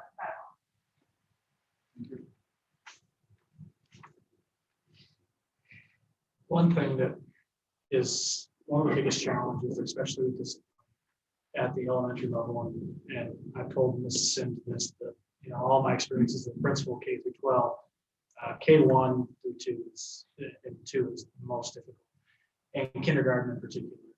And a lot of times it has to do with what we talk about in the beginning, where I had my first operating teacher, tell me, don't smile till Christmas. Well, the reason they talk about that is because getting those routines established at the beginning is so imperative, is so driving of what will happen the remainder of the year. So when we throw 18 students in a room who've never been in a room that large, have never gone a full day, and all those things, unless everything's perfectly aligned, and we have some wonderful kindergarten teachers that have been able to do it year after year after year and get great results, we're setting ourselves up for the possibility that we could have gotten it set up a lot better, especially on students who struggle with other traumas that have been at home or in their environment. So if we're able to look at a small group and have a large number of adults with high experiences set up that year for success, I truly believe that the kindergarten year will go much better for students. It will go better because of their achievement being higher, being placed in the appropriate spot, and having the services that need to be in place, whether they be discipline or academic, immediately in place, as opposed to after possibly just learning the routines of the first 2 weeks. Because really, honestly, the first 2 weeks of a kindergarten classroom are controlled chaos. And God bless every kindergarten teacher, that they're wonderful at doing that and still teaching, but that's what it is. And so if we can actually put in a system that has been used around our state, and I can tell you from the Newcastle superintendent specifically, he said, we had growing pains starting out because it is difficult to start it out. And again, but he goes, there's not one parent in our district right now that would ever let us move away from what we're doing right now, that have done for the last many years, because it's that impactful for their district. So I think, again, Mrs. Sims, thank you for bringing this, and along with the kindergarten teachers and coming up with this idea, because it is unique. It is something that I haven't experienced or actually been a part of, but I have a strong belief and support for their ideas. I had the pleasure of meeting with the teachers yesterday and with Ms. Sims, and I see on this first page, one of the things they said, success for students and staff, but not one of them yesterday talked about success for the staff. It was all for the students. We want to do this to make a successful start to every kindergarten student that we have. And they didn't bring up their own needs at all yesterday. Thank you, ladies.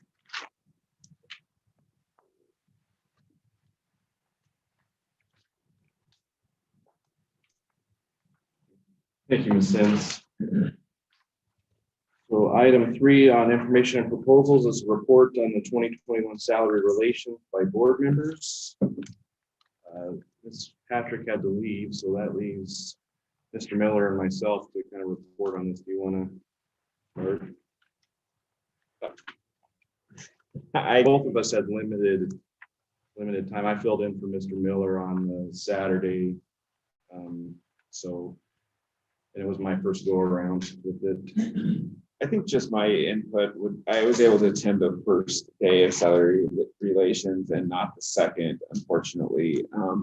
But I think that the team that worked, both educators, administrators, support staff, did a fantastic job of addressing a number of key interests that both the district as well as teachers hold.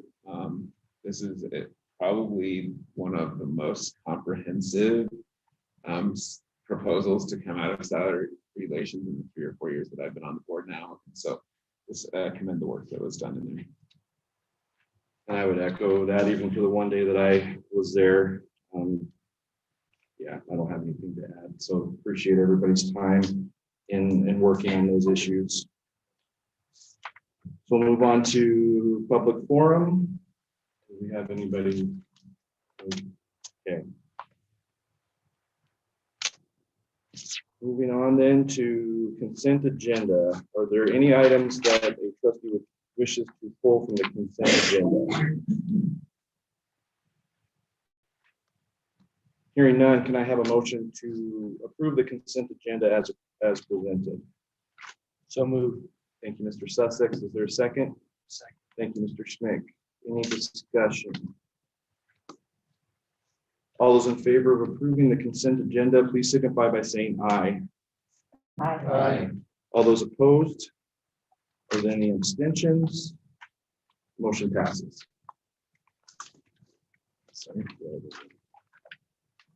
All right, agenda item number 2, old business, letter A.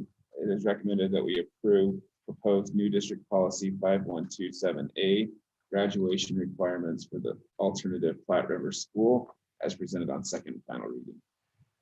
Can I have a motion, please? So moved. Thank you, Mr. Salcedo. Is there a second? Second. Thank you, Mr. Cushman. Any discussion? I just want to thank Mr. Christensen again for putting this together and presenting it to the policy committee and answering our questions.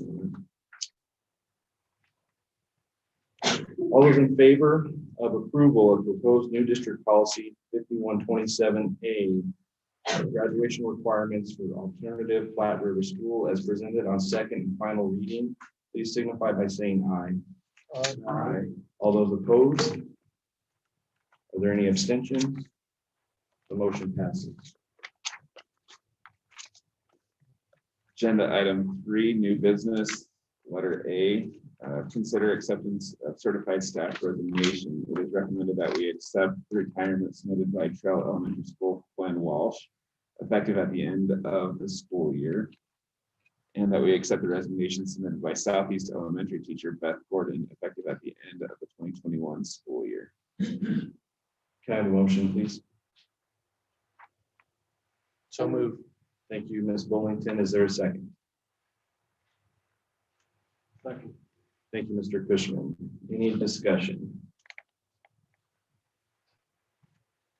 All those in favor of accepting the retirement submitted by Trail Elementary teacher Gwen Walsh and the resignation submitted by Southeast Elementary teacher Beth Gordon, both effective at the end of the 2020-2021 school year, please signify by saying aye.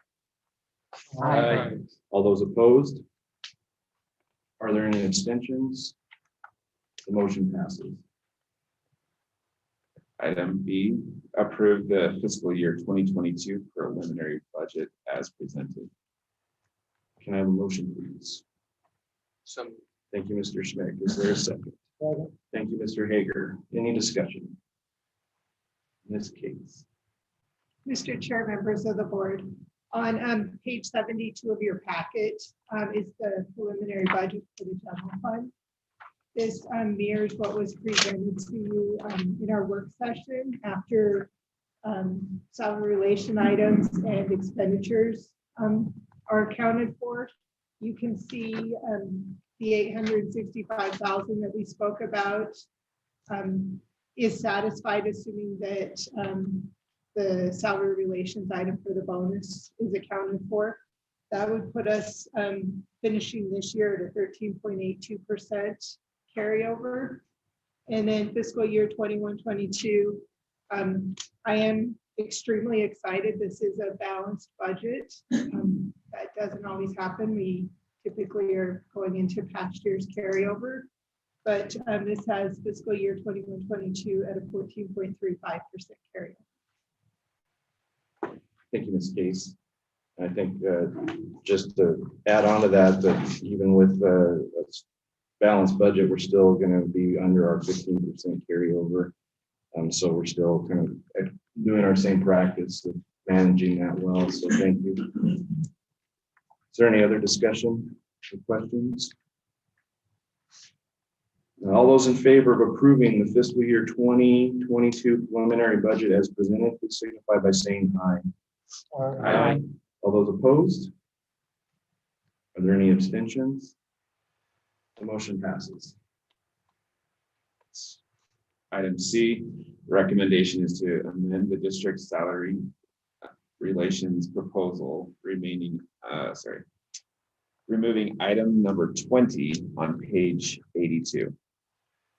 Can I have a motion, please? Thank you, Mr. Saucedo. Is there a second? Second. Thank you, Mr. Cushman. Is there any other discussion on this? Hearing none, all those in favor of, write this down, sorry. All those in favor of amending the district salary proposal by removing item number 20 on page 82, please signify by saying aye. Aye. Aye. All those opposed? Any abstentions? Aye. The motion passes. Item D, the recommendation is to approve the district employee salary and benefit compensation proposal for the 2021-2022 school year as presented. Can I have a motion, please? Second. Thank you, Mr. Saucedo, and thank you, Mr. Miller. Any other discussions? All those in favor of approving the district employee salary and benefit compensation proposal for the 2021-2022 school year, please signify by saying aye. Aye. All those opposed? Are there any abstentions? Aye. The motion passes. Item E, the recommendation is to approve implementation of a staggered start days at Lincoln Elementary for kindergarten students starting in August 2021. Can I have a motion, please? So moved. Thank you, Ms. Bullington. Is there a second? Second. Thank you, Mr. Schmidt. Is there any other discussion on the side? All those in favor of approval of the implementation of a staggered start days at Lincoln Elementary for kindergarten students starting in August 2021, please signify by saying aye. Aye. All those opposed? Are there any abstentions? The motion passes. Item F, the recommendation is to approve renewing the contract with WEPT for the 2021-2022 school year to provide employees with health, dental, and vision insurance. Can I have a motion, please? So moved. Thank you, Mr. Sussex. There's a second. Thank you, Mr. Saucedo. Any discussion? Okay, all those in favor of approval of renewing the contract with WEPT for the 2021-2022 school year to provide employees with health, dental, and vision insurance, please signify by saying aye. Aye. All those opposed? Are there any abstentions? The motion passes. Item G, The recommendation is to approve the renewal of district property insurance coverage with school risk retention program for the 2021-2022 school year in the total amount of $261,196. Can I have a motion, please? So moved. Thank you, Mr. Miller. Is there a second? Second. Thank you, Ms. Bullington. Is there any discussion? Mr. Chair, Ms. Cates? if I may, this item is very exciting for me in that when the preliminary budget was presented to you, there was a 25% projected increase. Our insurance renewal came in with a 14% decrease. That's a function of the timing since our major hailstorms. They price our premiums as such where after 5 years, the activity is falling off. So if we maintain some good weather, we will continue to see those good graces. When we get further down in the agenda and you see the request to purchase some additional SUVs, the money for those is coming from the reduction in insurance. Thank you, Ms. Cates. Is there any other discussion? All those in favor of approval of renewal of district property insurance coverage with school risk retention program for the 2021-2022 year in the total amount of $261,196, please signify by saying aye. Aye. All those opposed? Any abstentions? The motion passes. Item H, it's recommended that we approve offering a teaching contract to Luke Audet as a math teacher at Torrington High School for the 2021-2022 school year. Additionally, approve offering teaching contracts to Kelsey Brothwell as an elementary teacher at Lincoln Elementary, Jenna Anderson as an elementary teacher at Lincoln Elementary, and Lucia Tony Sousa as a math teacher at Torrington Middle School for the 2021-2022 school year. Can I have a motion, please? So moved. Thank you, Mr. Saucedo. Is there a second? Second. Thank you, Mr. Schneck. Is there any discussion? All those in favor of approving offering a teaching contract to Luke Audet as a math teacher at Torrington High School, Kelsey Brothwell as an elementary teacher at Lincoln Elementary, Jenna Anderson as an elementary teacher at Lincoln Elementary, and Lucia Tony Souza as a math teacher at Torrington Middle School for the 2021-2022 school year, please signify by saying aye. Aye. All those opposed? Are there any abstentions? The motion passes. Item I, it's recommended to approve purchasing 54 interactive touchscreens from Troxel Incorporated through the Buy Board Purchasing Consortium in the total amount of $122,850 funded through CARES. Can I have a motion, please?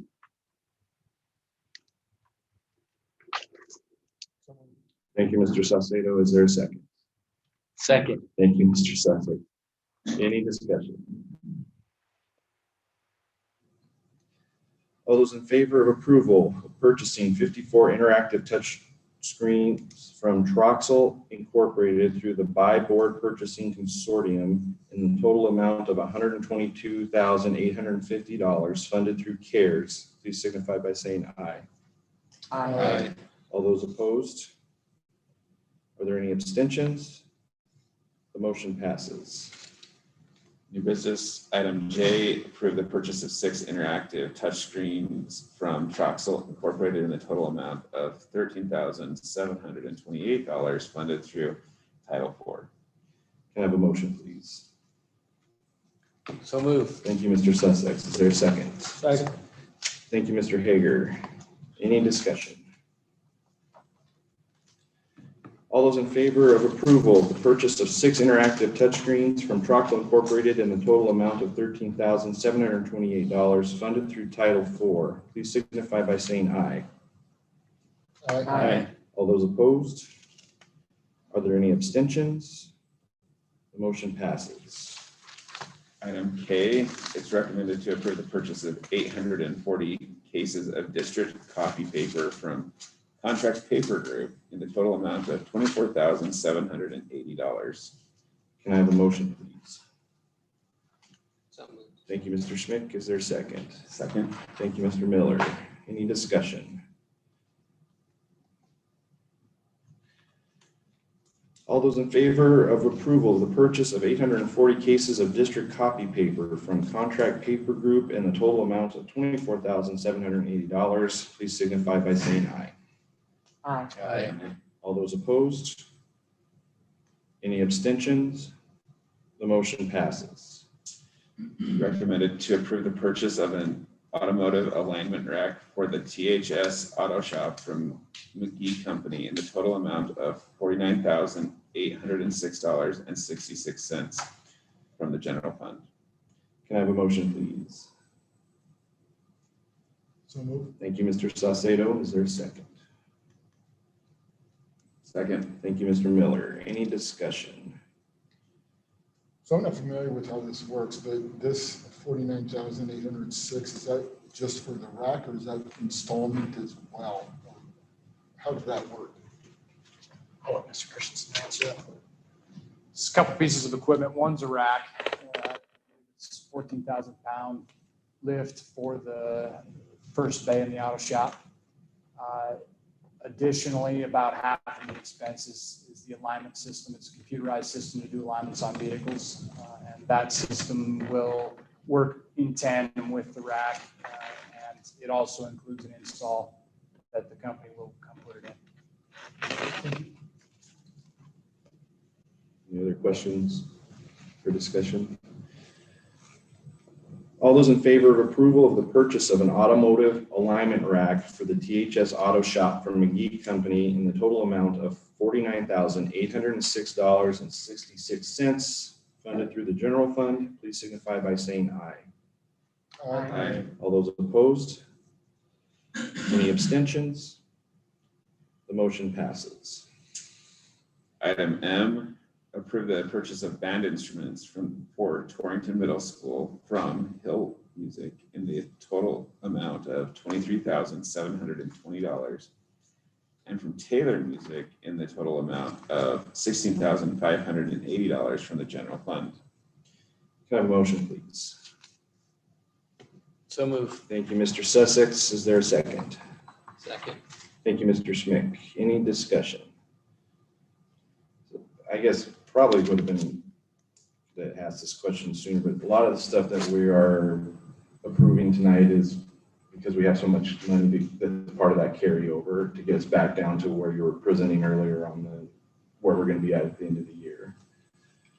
Correct. These purchases are included in that preliminary budget, and this was part of the process. We shared at Salary Relations. I think we did at the work session where Mr. Kramer and I had taken requests from each of the schools and tried to equally prioritize and allocate the dollars. Okay, thank you. Just to make sure that we're clear on that. Any other discussion?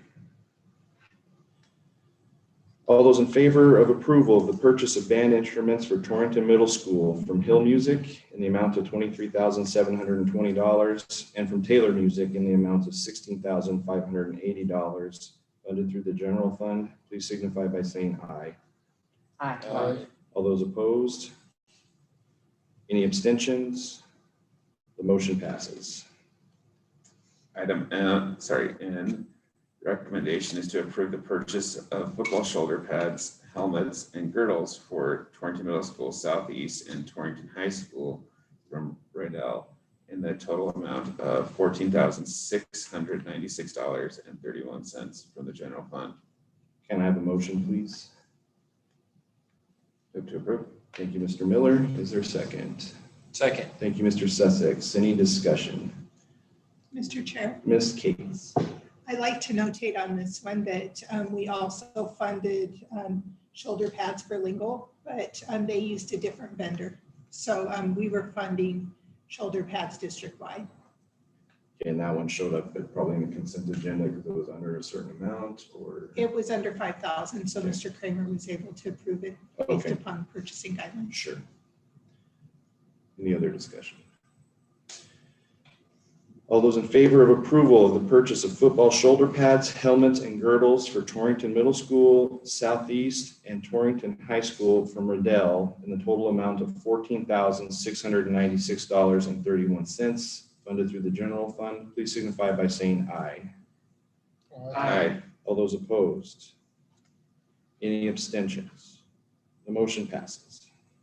Item O, the recommendation is to approve the purchase of one 2020 Ford Expedition and one 2021 Ford Expedition for the district fleet from Transwest Ford in the total amount of $99,900 from the general fund, non-reimbursable transportation. Can I have a motion, please? So move. Thank you, Mr. Sussex. Is there a second? Second. Thank you, Ms. Bullington. Any discussion? Or further discussion? All those in favor of approval of the purchase of one 2020 Ford Expedition and one 2021 Ford Expedition for the district fleet from Transwest Ford in the total amount of $99,900 funded through the general fund, non-reimbursable transportation, please signify by saying aye. Aye. All those opposed? Any abstentions? The motion passes. Item P, the recommendation is to approve the job description as presented and the posting of academic interventionist, 1 year only positions in the district funded through CARES. Can I have a motion, please? Move to approve. Thank you, Mr. Miller. Is there a second? Second. Thank you, Mr. Cushman. Any discussion?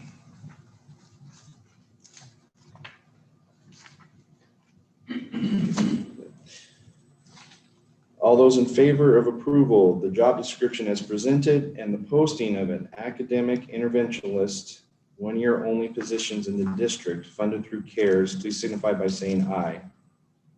Aye. All those opposed? Any abstentions? Motion passes. Item Q, recommendation is to approve the job description as presented and the posting of behavioral interventionist, 1 year only positions in the district funded through CARES. Can I have a motion, please?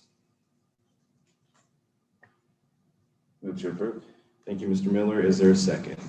Second. Thank you, Mr. Sussex. Any discussion? So I just have a couple questions, and actually I waited to be able to actually discuss both. I'm looking at these job descriptions, and we're talking about 1 year positions, correct? That's correct. So in looking at these, the job descriptions, they're pretty heavy. And in looking at just 1 year,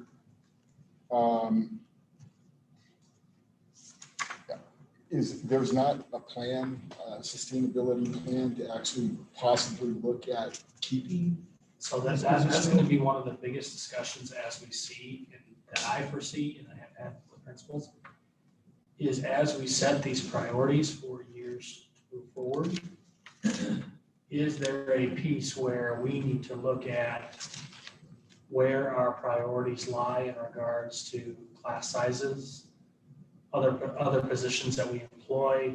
Is there other efficiencies that we have out there that might mean that these interventionalists are so much of an integral part to a system that they in fact jump over other positions, and then they may in turn be the priority of that building to remain as an interventionalist, and that be a priority for that building when we're developing a building budget. Because I've seen it before, very similar actually in my previous district to at-risk high school teacher, where that went into the district as a 1 year only position. It was certainly realized we have such a need for this. We have to find a way within our budget to make this a permanent position. So I don't necessarily sees these as automatic 1 year positions, but in relation to what we need to obligate the people who are employed in those positions, as 1 year because that is where our CARES dollars will expire. That's what the priority is, and that's why it's listed as 1 year positions. And maybe they may not be in fact 1 year positions after we get them in place. If that makes sense and answers your questions. It does. So I guess we're in this position, it describes that they will possibly do some workshops, trainings, and service presentations. Is this person going to be coming in with certain models that they should be trained in?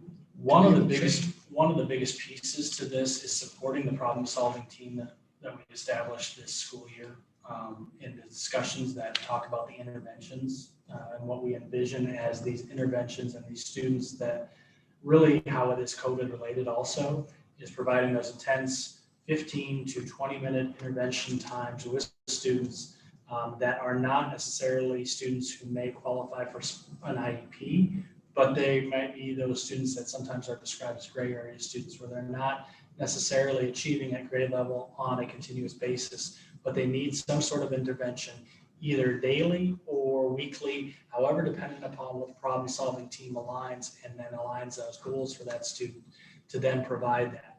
We outline that information in regards to anything that if they are attending any workshop that may be important to the problem solving team or other interventionalists within the school district, that would in turn be part of their job description to provide other instruction to other interventionalists across the district. That's why that's in their job description. And just one of my last questions is this person would be, it says that it'll be answering to the principal. So how do you understand that as opposed to like Trina? Yep. Each individual building will have we've lined out the number of interventionalists each principal has put in request. So this is not just necessarily one position as an interventionalist, but multiple interventionalists across the district. So they in fact would be working more predominantly in their building. So Lingle would have their own interventionalists in regards to academics for maybe middle school. And I don't remember, Mr. Gilchrist, if it's how many you've had a request in for. Mine's K-12. Yeah, K-12. And then Mr. Florshinger, yours are how many? 2 academic interventions.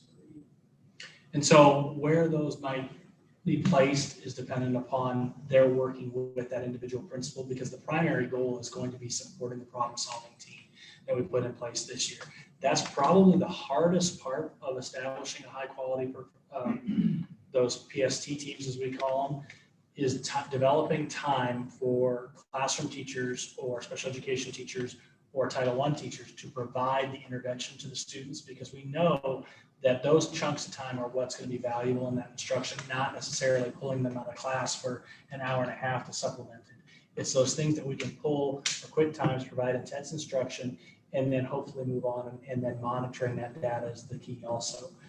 So that's going to be the important part of that interventionist job, and working with the principal much more so than the special education director, who, along with myself and the curriculum director, work closely with the problem solving team, but not on a daily basis like the individual interventionalists will with each individual school, if that makes sense. Is there any other discussion? Okay, all those in favor of approval of the job description as presented and the posting of a behavior interventionalist 1 year only positions in the district funded through CARES, please signify by saying aye. Aye. All those opposed? Are there any abstentions? The motion passes. Item R, it's recommended to approve the job description as presented and the posting for a district curriculum specialist. Can I have a motion, please? So move. Thank you, Mr. Hager. Is there a second? Second. Thank you, Mr. Miller. Any discussion? All those in favor of approval of the job description as presented and the posting for a district curriculum specialist, please signify by saying aye. Aye. Aye. All those opposed? Any abstentions? The motion passes. Moving on to item G, topics for discussion. Anybody have anything they wish to bring up? And I don't have anything either, so moving on to item H, future meetings. Next regular board meeting will be Tuesday, June 8th at 7 p.m. And then do you want to talk about? If it's okay, Mr. Chair. Yes, please do. We'd like to have a discussion, and I'm looking at the calendar on May 24th. It is a Monday evening to accommodate some scheduled things that would allow for board members there to attend if that might be possible on your schedule. What I'd like to have is a public forum related to wrestling programs in the district and possibilities of sharing in future seasons, as we do have a request for Southeast and Lingle to share wrestling programs for the 2021-2020 school year. I think it is important to have a conversation around all those programs and possibly even extensions beyond that for other sports in the future, depending upon the financial obligation of the district. But we would focus this meeting primarily on wrestling, as that is the one sport we have a request for next year.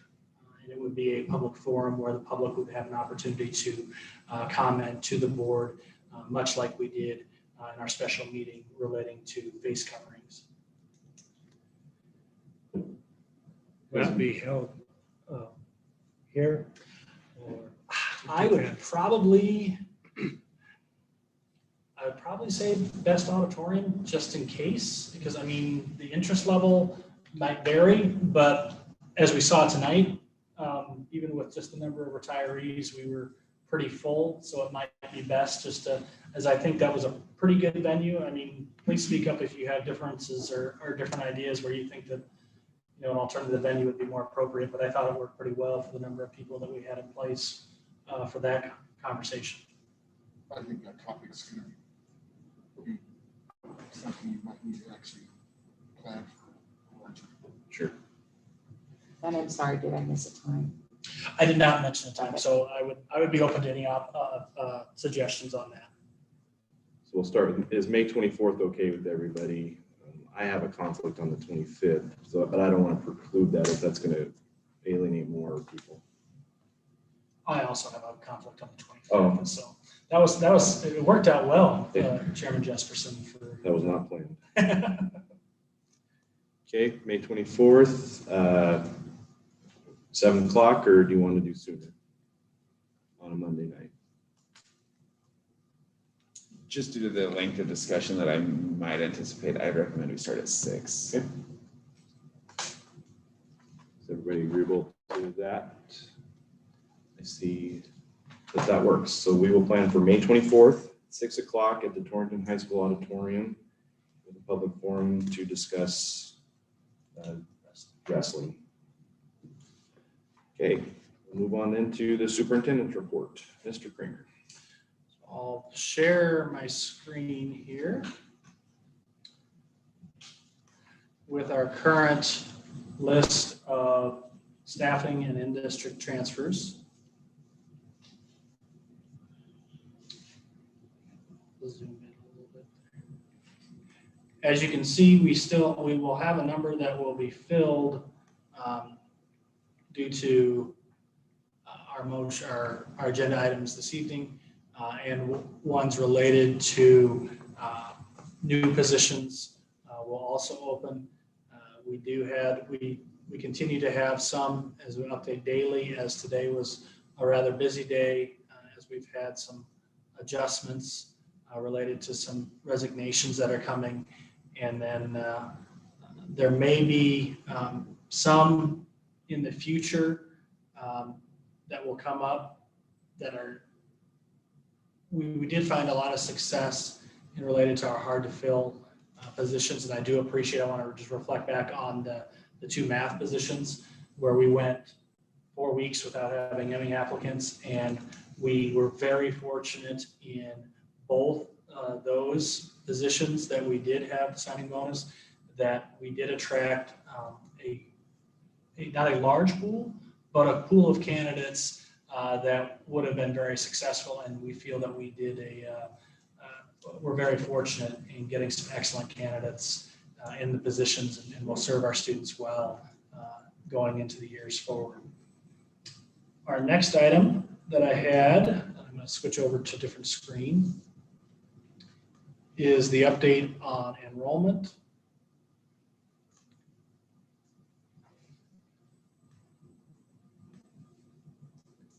And I color coded it again.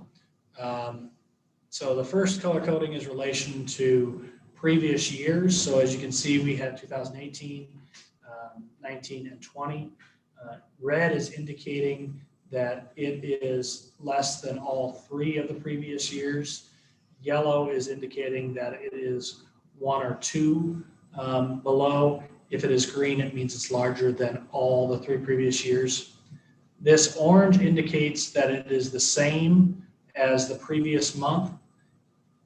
The last month was a reflection on what this color was below related to the previous month. So as you can see in Lagrange, the previous month they had improvement. They stayed the same this last month. So you can see that in Lingo Fort Laramie declined over the multiple years, but an improvement this month. Lingo Fort Laramie Elementary up both previous last 2 months.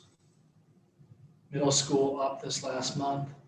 Lincoln a decline last month and this month. Same for Southeast Elementary. Southeast High School went up last month, but went down, back down this month. Southeast High School down slightly in both last month. Trail up previous month, down this month. THS was up this month. And then Torrington Middle School was up last month, but slightly down. A lot of variances. Usually when we hit spring, around the last few weeks, it gets a little bit different due to families making a move or other different extenuating circumstances. But we are confident going into next year of hopefully we'll see many of our students that were not face-to-face present, hopefully more of them. And I know a lot of our principals are working with a number of our homeschool families in a number of our attendance areas that have not attended in the past due for other reasons, but there are some opportunities that we're kind of expanding. There are certain families that do have concerns relation to science instruction in some of our attendance areas. And so our principal is reaching out to those families and making accommodations that if they would like to attend for the majority of the academic day and then have science instruction on their own, that is certainly an option if they're interested in that, because we want every student that wants to come to school, we can make it work. We're going to be hopefully also in partnership with the Valley Christian here in town relating to providing some band and musical instruction for them. And so we're really interested in providing student services. Also, too, what we've been able to do because of Ms. Fields' work on our virtual plan, we're looking to recruit heavily some of our students that are in virtual school through other districts in the state to recruit them to go within our virtual program, because we have the staff here to provide that instruction just as if they may be receiving in another district. But in the case where that money would stay locally within their district and benefit the district and for improvements.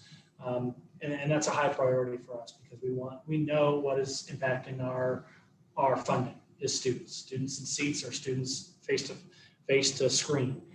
However we can accommodate any families, we're going to work to do that, because there are families what we found through COVID that virtual school has been successful for them. Not all, and it's again very similar to our alternative school. there is a portion of our student population that benefits very significantly from many of our services. And it's allowed some of our families that have interests. I know, talking to some families who are very heavily involved in rodeo, that has been a boon for them to be able to be involved in activities through their high school, also completing through the online Edmentum program, and then also still being able to take part in rodeo activities. And so that's a win for us all when we're able to provide high quality education to students in a variety of ways. And that's going to be our goal for next year, and hopefully continue to increase those student numbers. Mr. Kramer, when you report on our enrollment here, does Platte River School do we count that separately, or is that when we're talking about enrollment in the building, is that included with TH? Oh, I see. So it's separate? It is separate, yes. It'll be, and I believe it will have, not next year, but the following year, will have its own funding source. Is that how best to describe it? Yeah, because it is a separate high school. So the funding stream is 2 years behind that. So what they will do then is then they will be funded as a separate school. What Mr. Christensen has outlined in the plan really looks like a school within a school, and it works very successfully because there would be no way for Mr. Christensen this year to say, 2 teachers, we're putting you in Platte River School. And what it's allowed, because of the schedule, has allowed some systematic work with a number of teachers, as you saw tonight. The other piece that may impact that in years to come is the ability for some of our teachers to get at-risk certification, which is fantastic, because that certification means that there is an ability for a math teacher to still allow and provide instruction outside of their specific content area when they're in an alternative school setting. So that allows some opportunities too for staffing purposes that will really allow us to get people who are absolutely passionate, like you saw before tonight, about alternative school instruction with kids with the proper certification and service kids for longer amounts of time. Thank you. Just a quick question. ADM is calculated for funding purposes on an annual basis, not a monthly basis, correct? It is, and it's go ahead and explain that a little bit better than I probably can. What we look at is the average daily membership, and for funding, it's looking at year to year. This gives us a comparison to be able to look at, a point in time and see where we were at then and where we're at now. But you are correct. It's the ADM at the end of the school year, which takes into account all 175 days. It's 175 days across. Okay. So the impact of the staggered start kindergarten is going to be like 1 to 2 days. It actually will have no impact because we exceed the number of hours for those students. And so it will, because in the elementary, we actually over 200 hours more than what is required. So we don't get reimbursed for those extra days anyway. Okay. Right, exactly. Thank you. Yeah. Thank you, Mr. Kramer. Oh, and you have one more, this student supplemental. Oh, yes, thank you. I would have missed that. So this is more of an informational piece on last page on there is the supplemental or student accident insurance, utilize K&K insurance, formerly known as United Healthcare. And WEP has served as the agent, and we plan to continue to use them for the 21-22 school year. And that insurance is available to all parents as district insurance and doesn't cover any student accidents and no cost to the district. Thank you, Chairman Justice. Thank you. Okay, back here. So next on our agenda is district graduation is Sunday, May 23rd, 1 o'clock at Southeast, 2:30 at Torrington, and 4 o'clock at Lingle Fort Laramie. My understanding that people have been making the request for which ones to attend. Are we? Currently I have Mark and Carrie and Catherine's choices. And I hope I didn't, if you have choices, go ahead and or preferences or anything. Carlos, did you let me know? I can't remember. You told me THS, correct? Okay. As I was making eye contact, I remembered that conversation, so thank you. I would rather go to THS too. Perfect. I will have you down. I'll go to Southeast. Okay.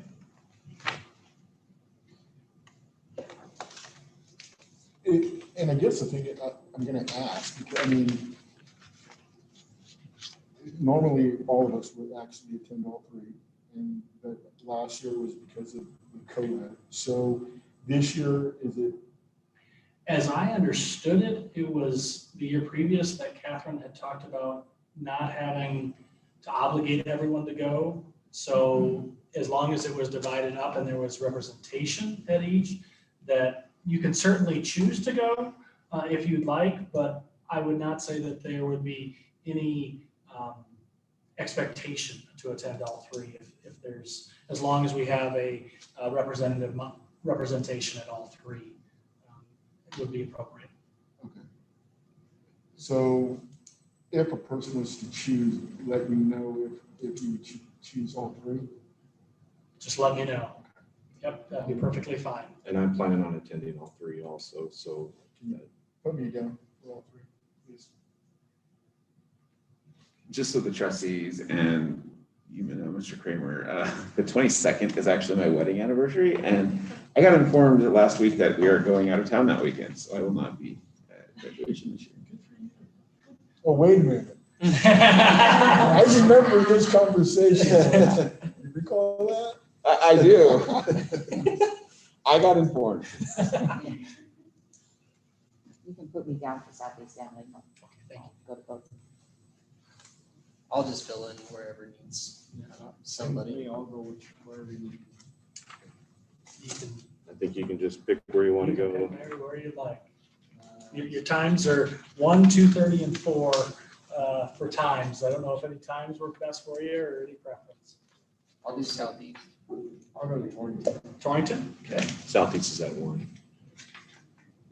Southeast. Perfect. All right. Okay. Thank It's you. up there. And if you have any other, or if something comes up and you want to make any adjustments to that, you can just let Mr. Kramer know. Absolutely. Okay. Well, with no other business, I will declare us adjourned. Thank you.